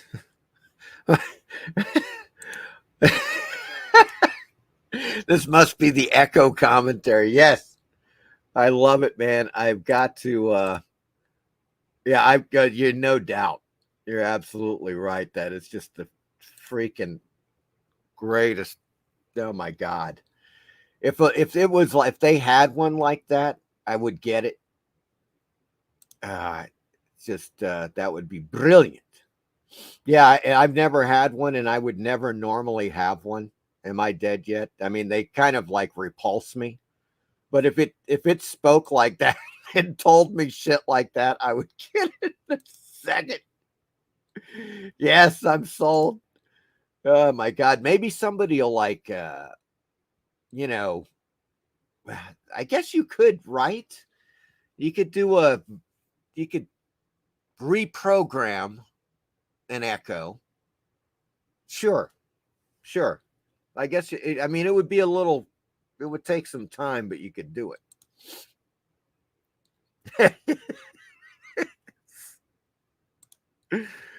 Oh my God. A hollow and ridiculous notion. Oh, great. That is it, folks. Right there. I'm going to drop it in the chat. Check it out. Oh, you may want to check this out, my good fiends. Many thanks to Rafael Lopez for pointing this one out. That is the link to this Japanese adaptation of The Shadow over Innsmouth. Ooh, yes. Quite nice indeed. I'm digging it. Thank you, sir. Oh yeah, and by the way, I almost forgot to mention, the vomit bags are on their way, folks. Radamus, Apex, and I didn't see 8-bit in here, but in any case, I sent all 3 barf bags. The the Mark of the Devil vomit bags. They're sent, so you should be getting them. Well, next week, because I sent them this morning.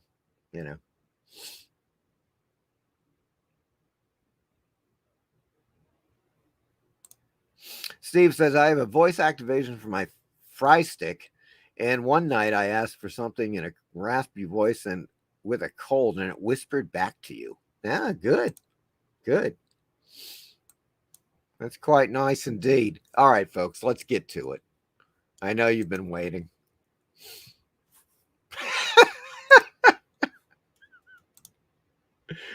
Holy Toledo.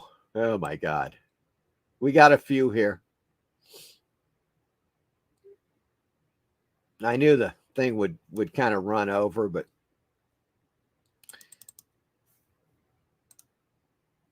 at least there's some choice action here, folks. Check this out. You're going to dig the hell out of this. Let me get rid of that. Let's get on over to Tubi.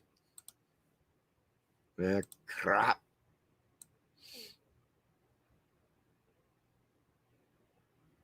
There we go. All right. I got to go up. Come back now. All right, folks. So tonight is sci-fi horror night, right?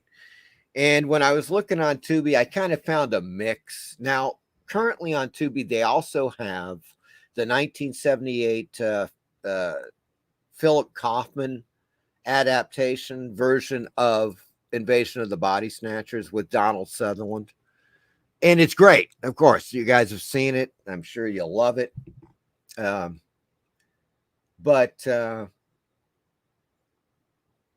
it's like we've talked about it. As a matter of fact, I've had it on the show a couple of times. So I thought, let me go a little more obscure.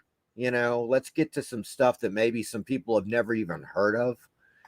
So we start off tonight with God Told Me To from 1976. This is Larry Cohen, folks.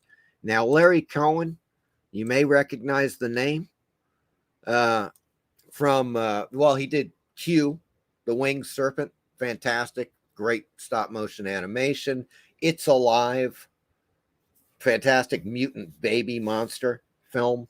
And The Stuff, which is another really weird sci-fi horror film. Well, this one is a weird sci-fi horror film. There ain't no doubt about this. As it says, and of course, Tony LoBianco is in this. But, and Andy Kaufman. Andy Kaufman is in this, folks. He's not in it very long, but you'll never forget him if you see it. A detective uncovers evidence of a malevolent alien messiah while investigating a series of senseless murders committed by random New Yorkers. This is one of those what the hell types of films, folks. I don't know what to really say other than it. I found it's good. It's intriguing. It's just weird. And the one thing I love about it is the fact that it's once again with wait a second. It's 1976. Yeah, I'm sorry. Fuck. I just fucked that up. All right. There we go. There we go. Okay. Yeah, with Larry Cohen films, you never know what you're going to get. And that's good. I like somebody that does stuff that is just, kind of like out from out of left field. And this is what Larry Cohen does very well. And God Told Me To is one of those really good examples of his particular type of strange concept filmmaking. And I have a short, I got a 1-minute trailer for you here.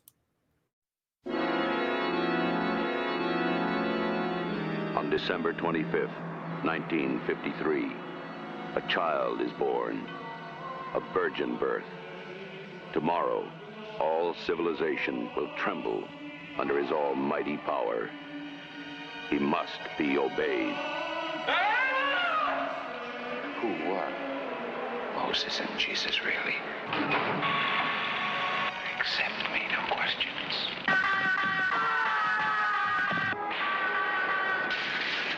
Sacrifices to your God are nothing new. Are you going to tell me all those people are meant to die? to attack all those people. God told me to.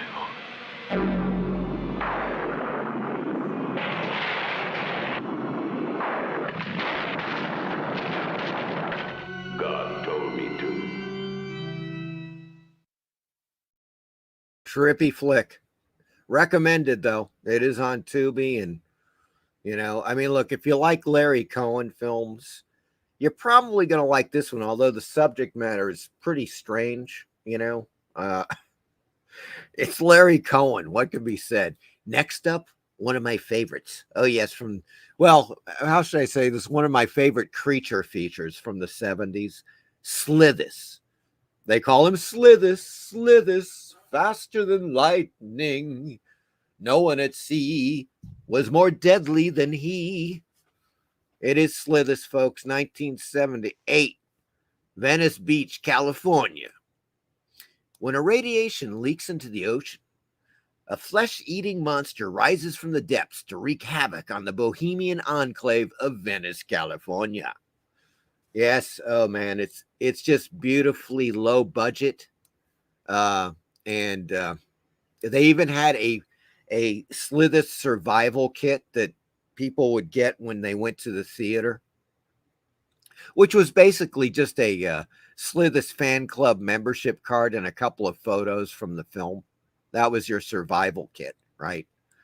They just don't do that shit anymore, folks. It's really too bad. But at least they have SLITHIS on Tubi. That's a fantastic thing. Great thing I love about SLITHIS is the creature.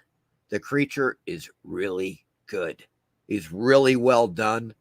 I mean, the story is kind of up and down. It's uneven. Let's put it that way. It's very low budget. It's interesting, though, because it deals with exogenesis, and you have like creatures or animals in a normal state that are affected by something else, which typically involves radiation or even low levels of radiation. And in reality, SLITHIS is not the monster. It is this substance that turns another animal into this creature, right? So it's really, the movie was called The Spawn of SLITHIS. That was originally what it was called. And then they just changed it to SLITHIS. But I've got a tasty little trailer for SLITHIS. It's just another one, just a 1-minuter, but it's pretty good. SLITHIS. SLITHIS. SLITHIS. A man in search of something that could not exist. A horror so terrifying that no one would believe. We catch the bad mother. I've got netting that'll hold a great white. It's alive. We got it on the scanner again. The creature's heading right for the opening. SLITHIS.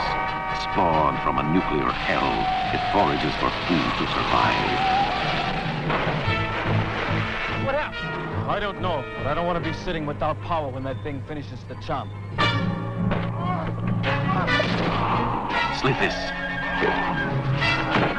SLITHIS. SLITHIS. Rated PG.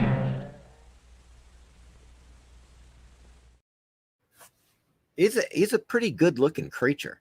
I think you guys, got to admit that. Like, the full bodysuit creatures, there aren't many good ones. Of course, the original creature from the Black Lagoon is probably the greatest, but I think they did a fine job with SLITHIS. And that's what, it really makes the film. And he's pissed off a lot of the time, which is great too. He's rather animated. He's just beating the hell out of people. And he's just sucking.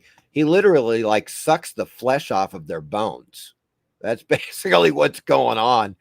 It's a PG film, so they only could take that so far, And believe it or not, there is brief nudity in the film. It's one of those strange things that for some reason, back in the 70s, even though you had a PG-rated film, you could have brief nudity in it and get away with it. I'm not quite sure what the hell that was or what the deal was with that, but it happened, you know. It happened often, actually. So there you go with SLITHIS. And highly recommended. If you haven't seen it, look, if you like creature features, SLITHIS is just a classic drive-in creature feature. That is what it is. It's nothing more with a really cool looking monster. And as it says on the poster, hell hath no fury like SLITHIS. 1978. Next up, Shockwaves, 1977. And as it proclaims on the poster cover here, or the box art, the best of the Nazi zombie movies. Okay. There are a couple of those, so I guess that's saying something.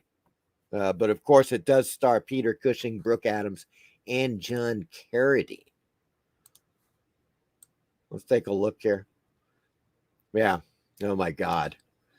Brutally vicious zombie stormtroopers, engineered by Nazis in secret during World War II, begin to rise from the depths for blood off of the Florida coast. Yeah, look, it's a good. I still have the one sheet movie poster. I don't know why, but I still have the one sheet movie poster for Shockwaves. I do like that poster as well. You know, it's that classic thing where it's the giant zombie. He's got a hold of the boat. It's just really well done, you know. And the film is pretty good. I enjoyed it. Look, I saw it not too long ago. It didn't hold up as well as when I originally saw it in the late 70s. But it was still watchable. Peter Cushing in there, you know, Brooke Adams looking kind of tasty. So that's good. Well, there we go. And from there we go abruptly into a political women's liberation film. It could be the first women's liberation horror film, sci-fi horror film ever made. I don't know, but it's The Stepford Wives. Catherine Ross starring. God, good Lord, man. I don't know if it was years later when I saw this film. I know I didn't see it when it came out, but as it says, a modern woman and her family, new to the town of Stepford, starts to see that the wives in town are suspiciously perfect and submissive to their men. Yes, we have Tina Louise, Catherine Ross, Paula Prentice. Peter Masterson is also in this, directed by Brian Forbes. And, yeah, you know, I mean, if you've seen it, well, you pretty much know what the deal is with that. But regardless, folks, I do have a bit of a trailer for it. In the town of Stepford, the men are getting exactly what they always dreamed of, perfect wives. And the dream is becoming a nightmare for the Stepford Wives. A very modern suspense story from the author of Rosemary's Baby. The Stepford Wives, about what men can do behind closed doors. They were telling me about the men's association. Right now, it's strictly men only. Not to mention that creepy men's association. We moved here about 2 months ago, and Ed joins this men's association. Anything that gets him out of the house nights is fine with me. I like to watch women doing little domestic chores. You came to the right town. I want to please him now. I'll just die if I don't get this recipe. It took me so long to get the upstairs floor to shine. Charmaine's changed, Carol Van Zandt's changed, and so have all those other women's club members. I'm getting the hell out of Stepford. Bobby, it's gotten to you now. I just want to look like a woman. And you're not going to leave Stepford either, are you? Leave Stepford? Charmaine changed, Carol Van Zandt changed. She's changed. And stop telling me I'm crazy. You see somebody, you get some help. You see a psychiatrist. I think the men in the association are behind it. And my time is coming. Everybody's out looking for us, so don't panic. I want my children. Where are they? Charmaine changed. everything changed. And my time is coming. Columbia. Well, there you go, folks. That's enough of that trailer. It's the Stepford Wives. Look, it's new on Tubi. So it is sci-fi horror. I had to put it on the list. So there you go. It's there if you want to check it out. Now, on the other hand, if you haven't checked out Octoman, you don't know what you're missing. Well, maybe you do know what you're missing, and that's why you haven't checked it out. But in any case, as it says, while on an expedition in Mexico to research radiation levels in the water, a group of scientists discover a creature who is part man, part octopus. Yes, folks, it's true. And I do believe, I want to say that Rick Baker did the Octoman suit, monster. Rick Baker, I believe. I'm pretty sure it was Rick Baker. Now for this film, I don't have a whole trailer, but I have two short snippets when Octoman attacks, and they're rather amusing. Check these. There you go, folks. That's one of them, but this one's definitely classic. Oh, who can forget Octoman? That is just too much. Now, folks, you know, I've covered Demon Seed before. As a matter of fact, I got a video on Demon Seed because I just love this film. It is one of those sci-fi horror films I've seen probably 10 times. It's just got all of the elements to it that are necessary for a really great sci-fi horror film with an excellent cast.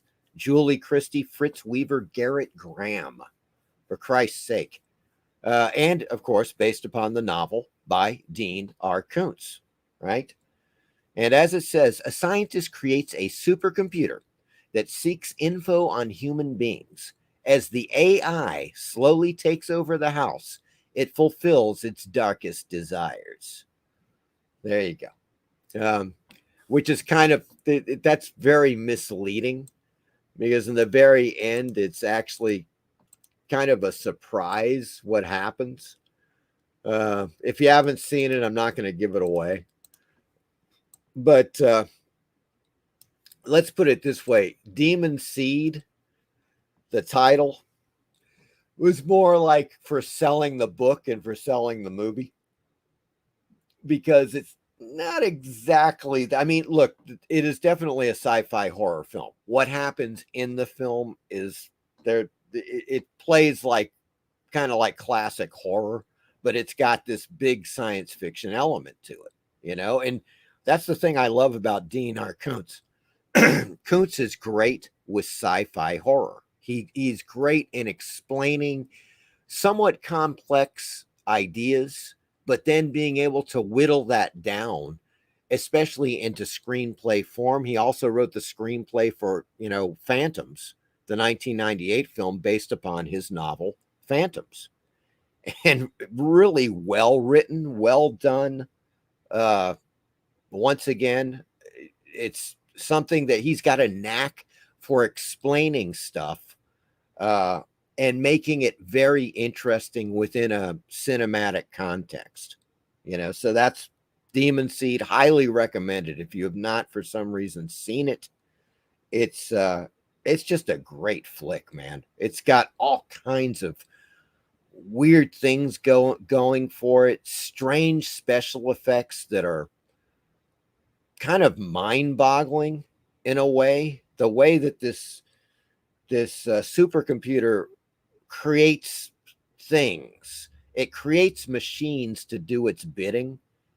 And some of the machines are really bizarre, wonderfully bizarre, I must say.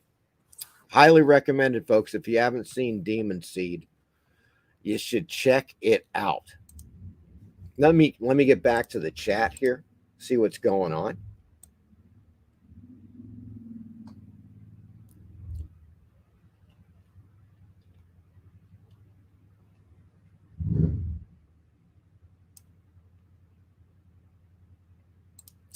Let's see. Am I Dead Yet says good remake, Body Snatchers from the 70s. Yes. Very good remake. They didn't drop the ball. I still like the 1950s version the best, but I love the 70s version. I like them all. Abel Ferrara did a 90s version simply called Body Snatchers. I like that a lot. So I think all those three were particularly successful. Raphael says Larry Cohen was a legend of independent film. Yes. And an original. Absolutely, Kevin. That's the thing.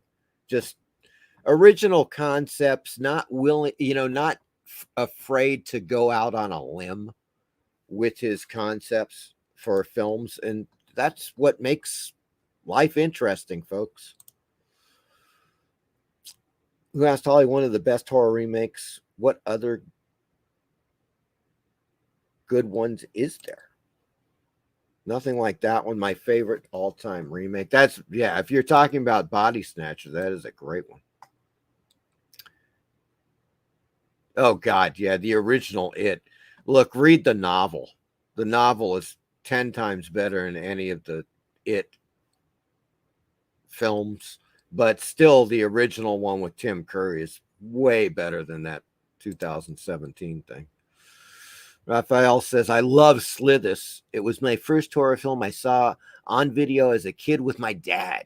There you go. There's a memory. That's a solid memory, man. SLITHIS. Kevin says, there was a 1993 remake of Body Snatchers. Yep. Yeah, and then the 2000 remake was called Invasion. Absolutely. With that chick from those movies. Who was the girl, the woman? God. She was in the remake of the Stepford Wives. She's the Australian actress.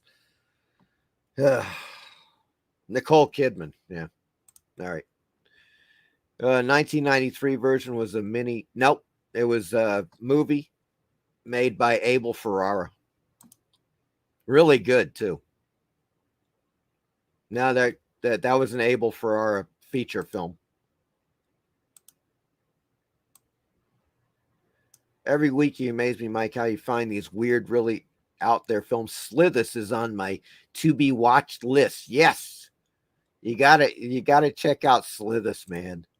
It's just a great classic 70s. It's got that 70s look, the feel about it, everything. It's great. Dave James, I enjoyed Shockwaves. Yeah. It's good. It's worth watching, folks. If you want to check out, if you want to check out Nazi zombies in action, check out Shockwaves. Leslie Russell says, SLITHIS is an amazing movie, and I love the British Extro 1983. The terrifying answer to Spielberg and his E.T. Yes.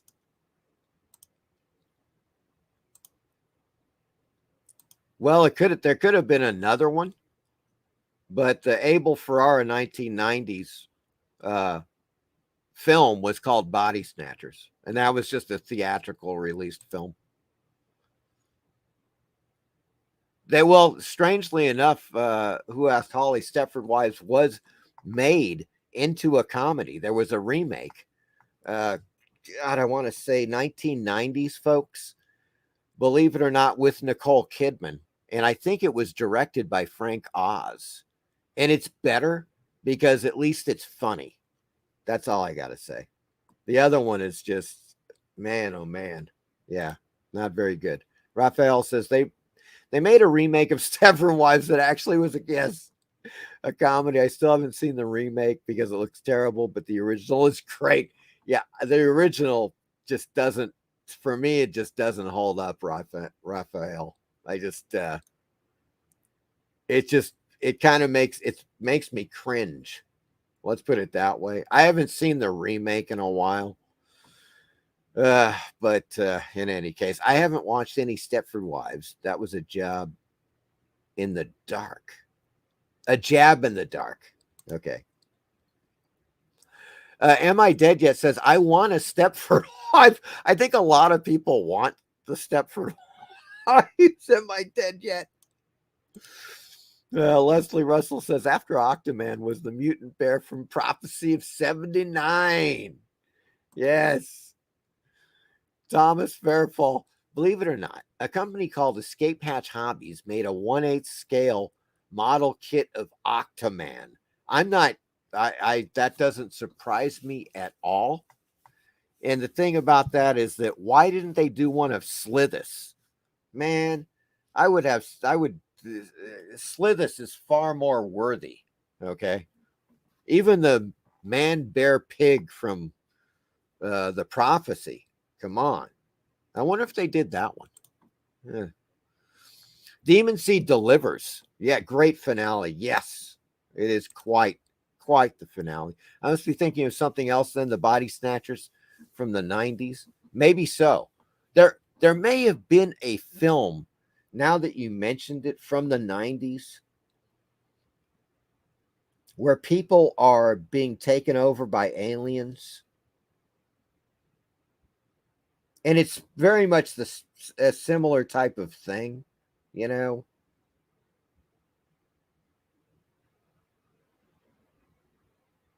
What was that? What was that other film, you guys? The one, it's on Tubi. It was a TV series. I think it may have been called Invasion. Hold on. I thought it was later, though. Yeah, there it is. 2006.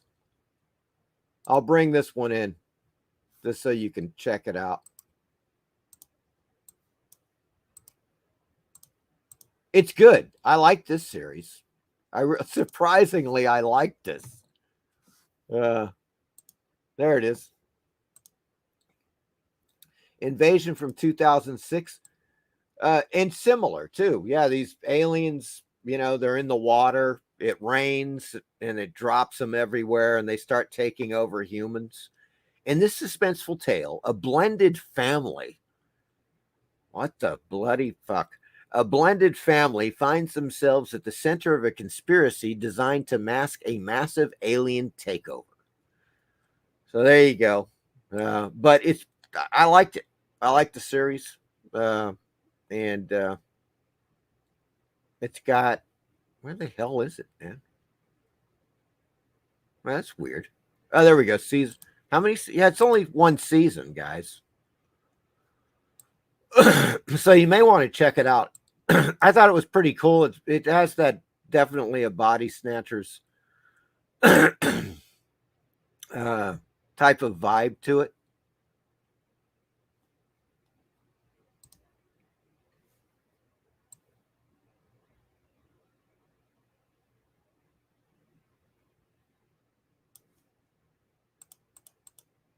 There we go. Let's see what people have followed up with here.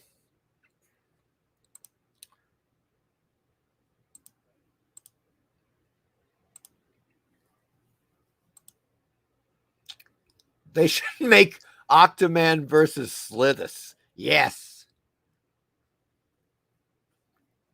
And then they somehow bring Man, Bear, Pig from the Prophecy in there. Fletch Kyleman is here. I was 4 when I saw SLITHIS. It was the night of Al Capone's vault opening. Adults watched that while I watched SLITHIS. And I think you made the superior choice, Fletch, as we recall with that vault opening, which was a whole bunch of shite. At least you saw SLITHIS, which had a great monster. Okay, I think we can all agree that SLITHIS just had a kick-ass monster. Yes. Yeah. I mean, it definitely had an effect on me.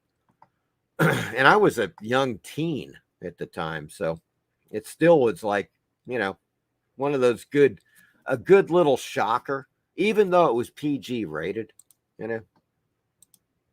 Great creature, though. I loved that creature. And speaking of great creatures, we got 1978 and Laser Blast, folks. If you like stop motion animation, you've got to see this film. Dave Allen animation in this film is spectacular. I like the film itself. I know some people don't like it, but whatever. I mean, look, the effects definitely are a large part of the film, you know, and it stars Roddy McDowall is in here. Kim Milford, of course, in the lead role. Keenan Wynn is also in this film. As it says, when an outcast teenager finds an alien weapon left behind in the desert and goes on a rampage, each laser blast transforms him further into an alien. Oh, yeah. The hell just happened there? Okay, there you are. There you are, laser blast. All right. And I just happen to have a trailer for Laser Blast.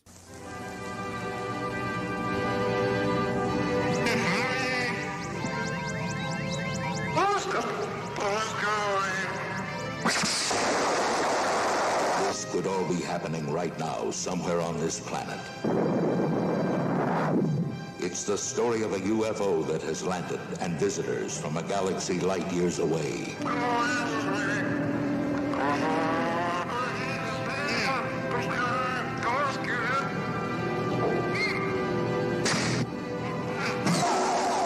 It's an adventure unlike anything on this planet.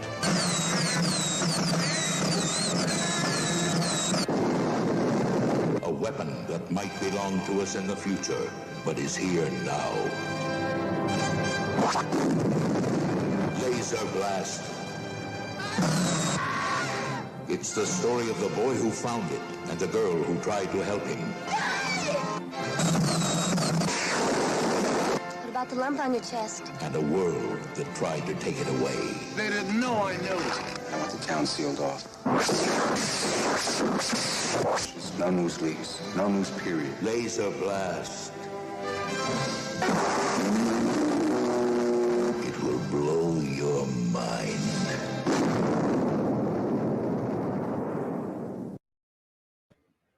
There you go, folks. Laser Blast. Good Lord. I just love that the aliens, or as I like to call them, the Turtalians.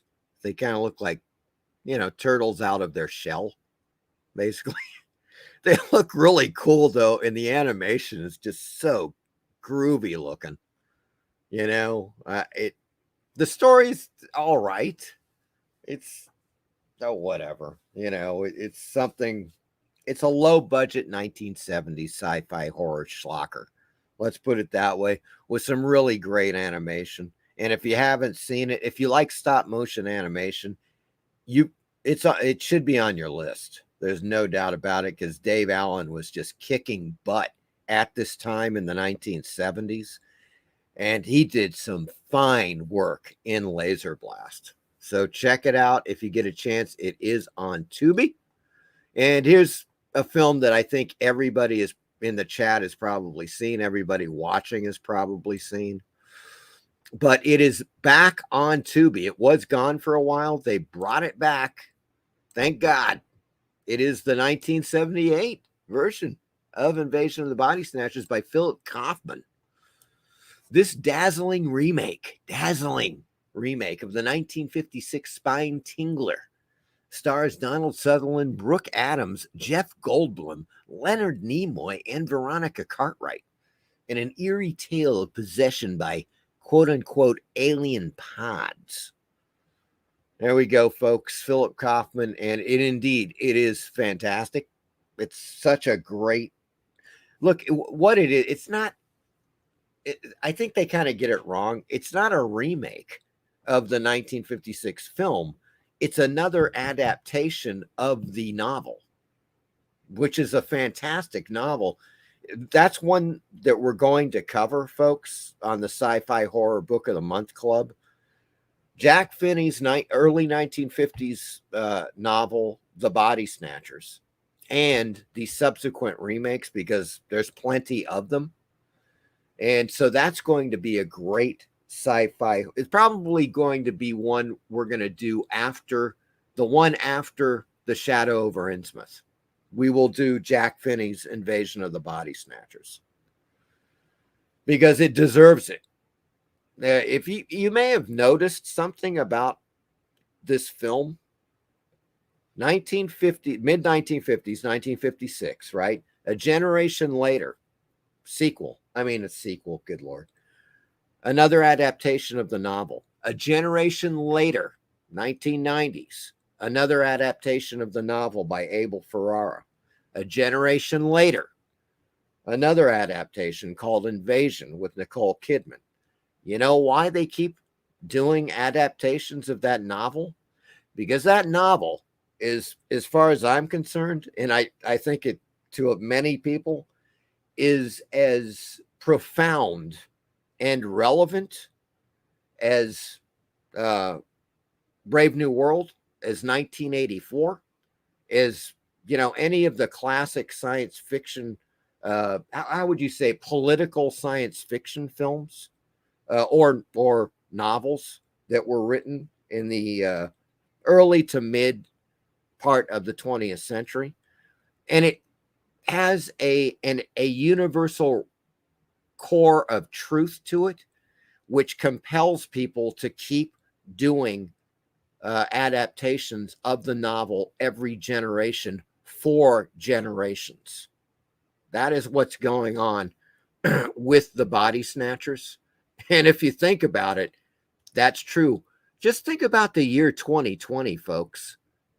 Talk about people being freaking body snatched.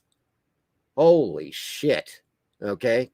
That's all I need to say about that. If you wanted a scenario, just look at COVID.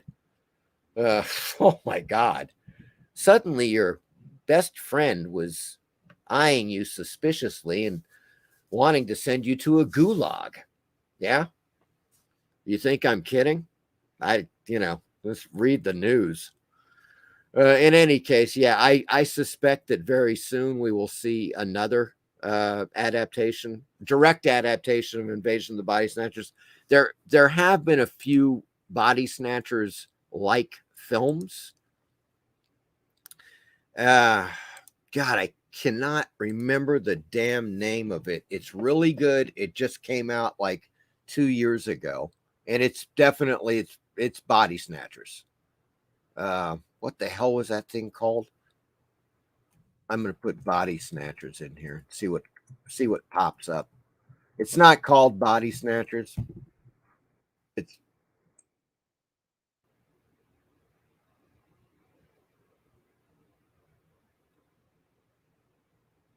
It may not even be here anymore. Wow, there's the Mind Snatchers. Sci-fi drama, 1972.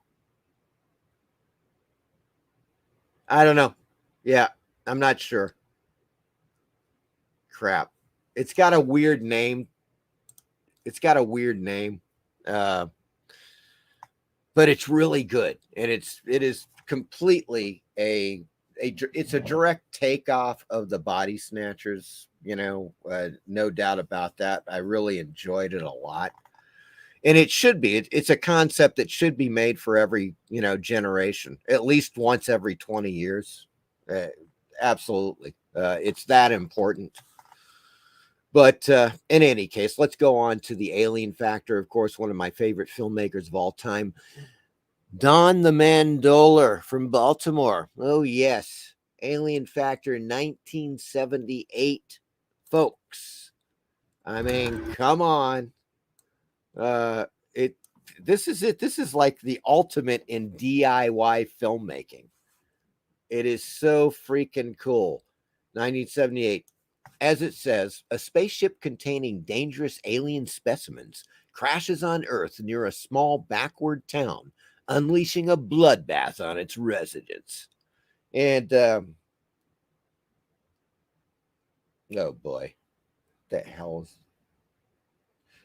Gore Duvall, Count Gore Duvall. Am I saying that correct? Richard Dizell is in this. He was Count Gore Duvall, the horror host for many years. But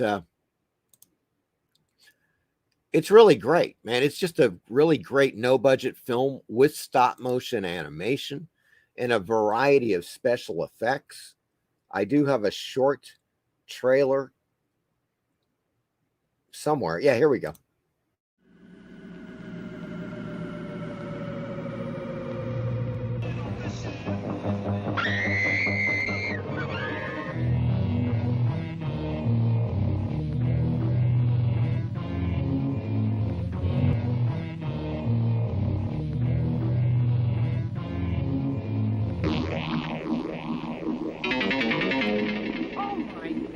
God.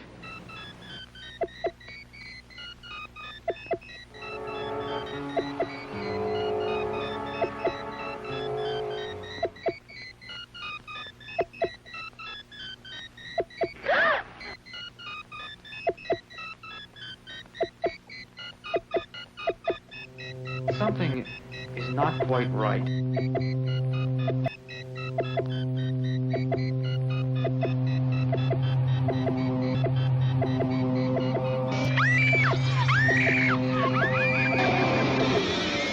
And I think we ought to call in the state police.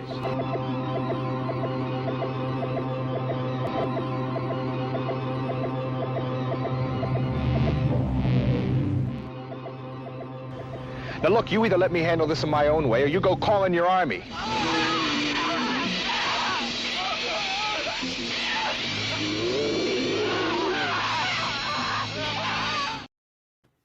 There you go, folks. A little trailer for The Alien Factor, Don Dohler. Now, I do want to play just a little bit of this segment from a 1970s show called Evening Magazine from Baltimore, where they talk about this brand new film, Alien Factor, that's just been released all around town. Check this out. I'll just play a little bit of it. Would you believe that this monster is the star of a new science fiction film made right here in Baltimore? Hi, I'm Linnea Anderson, and welcome to Channel 13's Evening Magazine. Don Dohler made the picture. It's called Alien Factor, and it's being released right now all over town. Don Dohler does the same kind of special effects that you see in movies like King Kong, Close Encounters of the Third Kind, and Star Wars, only he does it on a much smaller budget. We're going to be meeting Don Dohler this evening, seeing a little bit of his new picture, The Alien Factor, and seeing how he actually put it together, right after Dave tells us what's on the rest of this evening's magazine. This charming fellow with the glowing eyes is another monster, the creation of Don Dohler for his movie The Alien Factor, which was made right here in Baltimore. In case you hadn't noticed, people who specialize in special effects have been cleaning up in the Academy Awards recently, and someday Don Dohler may be one of them. Like most of us, he was always interested in how special effects work, how monsters like this became scary, towering creatures in the movies, and how flying saucers actually landed on Earth. Well, tonight, we're going to find out. Absolutely great, man. That's a little segment, Evening Magazine, Alien Factor, which is on YouTube. You should check it out if you're interested. But it's a classic, it's one of those classic little segments from a show like Evening Magazine, where they cover a variety of topics, and they just so happen to be covering Don Dohler's Alien Factor. I love it. I love it, folks. And there you go. That concludes the Tubi look at sci-fi horror films. Let me get back to the chat and see what the heck is going on in the chat. There we go. Dave James says, I actually saw Laser Blast in the theater back in the day. Yeah, Dave James, I remember seeing it at the drive-in. That was definitely a drive-in flick. And then in 1980, I believe I want to say May, June of 1980, I went with a few people, including Bill Warren, who he wrote the book Keep Watching the Skies, which is all about the 1950s. Every 1950s sci-fi film ever made.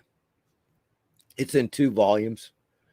And Bill Thomas, who also did research on the book, and I helped him doing promotion for the book when I was a wee teenager, folks. Yep. I was a teen back in, well, I guess this would have been 79, 80. And the book came out in 81. So in any case, we went to I think it was called the Great Hollywood Memorabilia Auction. This thing was gigantic. It lasted several days, and they were giving away, or not giving away, they were auctioning off the Turtalians. Yes, but two of the turtle aliens that were used in the film, the stop motion animation puppets. And they ended up going, I remember one of them ended up selling at auction for $250.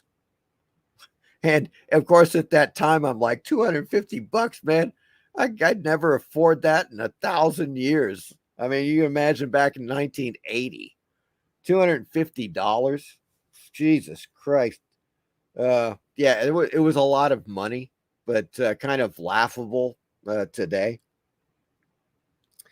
So in any case, I ended up bidding, and I did win the mechanical spider arm used in Irwin Allen's The Lost World. This is the arm that reaches out and it touches the girl on the shoulder, and she turns around and screams. And I won that for $60 at the auction. Yep, a whole $60, folks. I got the mechanical spider arm. Oh, yeah. I had that for, God, years. Used to bring it out at parties, you know. It's great.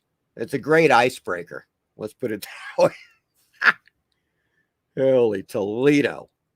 But in any case, Kevin says, the 1955 novel, The Body Snatchers by Jack Finney is in the public domain, therefore all the more popular filmmakers, but it's also therefore one of the most profound novels. It speaks to absolute human truth and what humans are willing to do and change on a dime through mass psychosis. That's really what it is. It's one of those films that has to be made, you know, like pretty much once every 20 years. And as far as I'm concerned, 1984 and Brave New World should also be remade every 20 years. Mike, have you seen Cyber Ninja?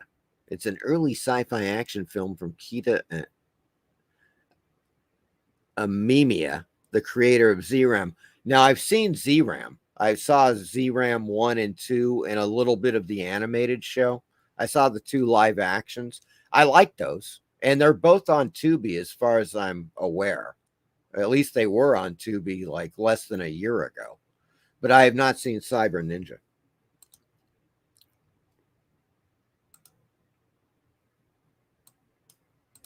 All right, guys.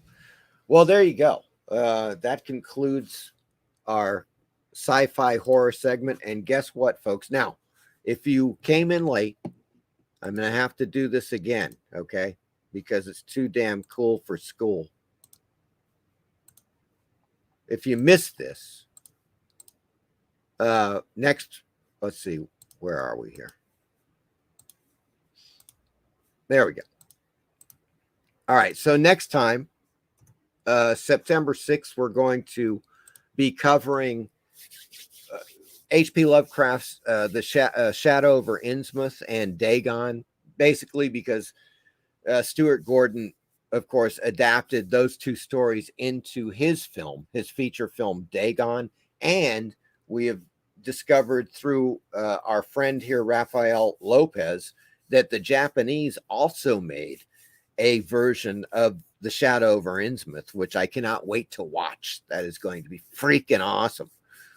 But so I made these. I designed these cards. You guys, you can save these. I'm going to drop the link in the chat right now. Once again, you can just save them to your computer and they print out. There's the one for the color version. And I've got one for black and white, which is that's the one I did because I don't have a color cartridge. I'll probably never get another one either. There's the black and white one. And so here it is. I just printed it out. So it just looks like a typical, you know, like a membership card to something. But it's the Sci-Fi Horror Book of the Month Club, folks. Right there. And let me bring this back up. I have to read it. It's patterned after the famous monsters and like creepy membership cards, you know, from the 60s and 70s. As it says, this is to certify that whoever, is a dismember in bad standing of the Sci-Fi Horror Book of the Month Club and is entitled to all the putrid perks that come with membership. This card is valid as long as the member is living or undead. There you go, folks. That is that's it. And I'm going to drop this one in. This is the black and white. So you simply save it, and then you can print it out, and have yourself a card like that.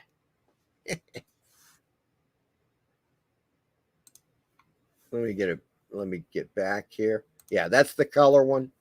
That's the black and white one. Yeah, I hope you guys, maybe a few people will print them out. I mean, whatever. I just kind of felt compelled to do it because this is an ongoing series with the Sci-Fi Horror Book of the Month Club. Yes. Excellent. Well, I'm glad it seems like a few of you like this. Hey, Mike, do you remember Company of Wolves? Yeah, from the 1980s. That's a great flick, man. That is truly a very good. When we get back to the 1980s, Rick Henson, we're going to cover that one because I didn't cover that one the last time when we did the 1980s series, but that one's definitely on the list for when we come back round to the 1980s. No doubt about that. All right, folks. Well, I hope you enjoyed tonight's presentation. I'm going to get back. I got to get back on the color one. That turned out really well. As you notice, that is Bela Lugosi as the Sayer of the Law from Island of Lost Souls, which was an adaptation of H.G. Wells' Island of Dr. Moreau. So I thought that would be totally fitting to have on the card because that was the first one. That was the first Sci-Fi Horror Book Book of the Month Club that we did, was the Island of Dr. Moreau and the numerous film adaptations. So there you go. That's the whole thing with that. And let me see here. Lordy. Okay, here we go. Yeah, all right. God. In any case, folks, I hope you enjoyed yourselves this evening. And next week, guess what? It's going to be straight science fiction. We're talking science fiction movies of the 1970s. You know what I'm talking about. Westworld, Logan's Run, films like that. Colossus, The Forbin Project. Yes, we are going hardcore science fiction. Next week, that is going to be one hell of a show because there are some freaking amazing science fiction films from the 1970s. You know it. I know it. Everybody knows it. And we're going to be covering a lot of those next week on the Horror Mike Show. And let me see here. We got a few comments.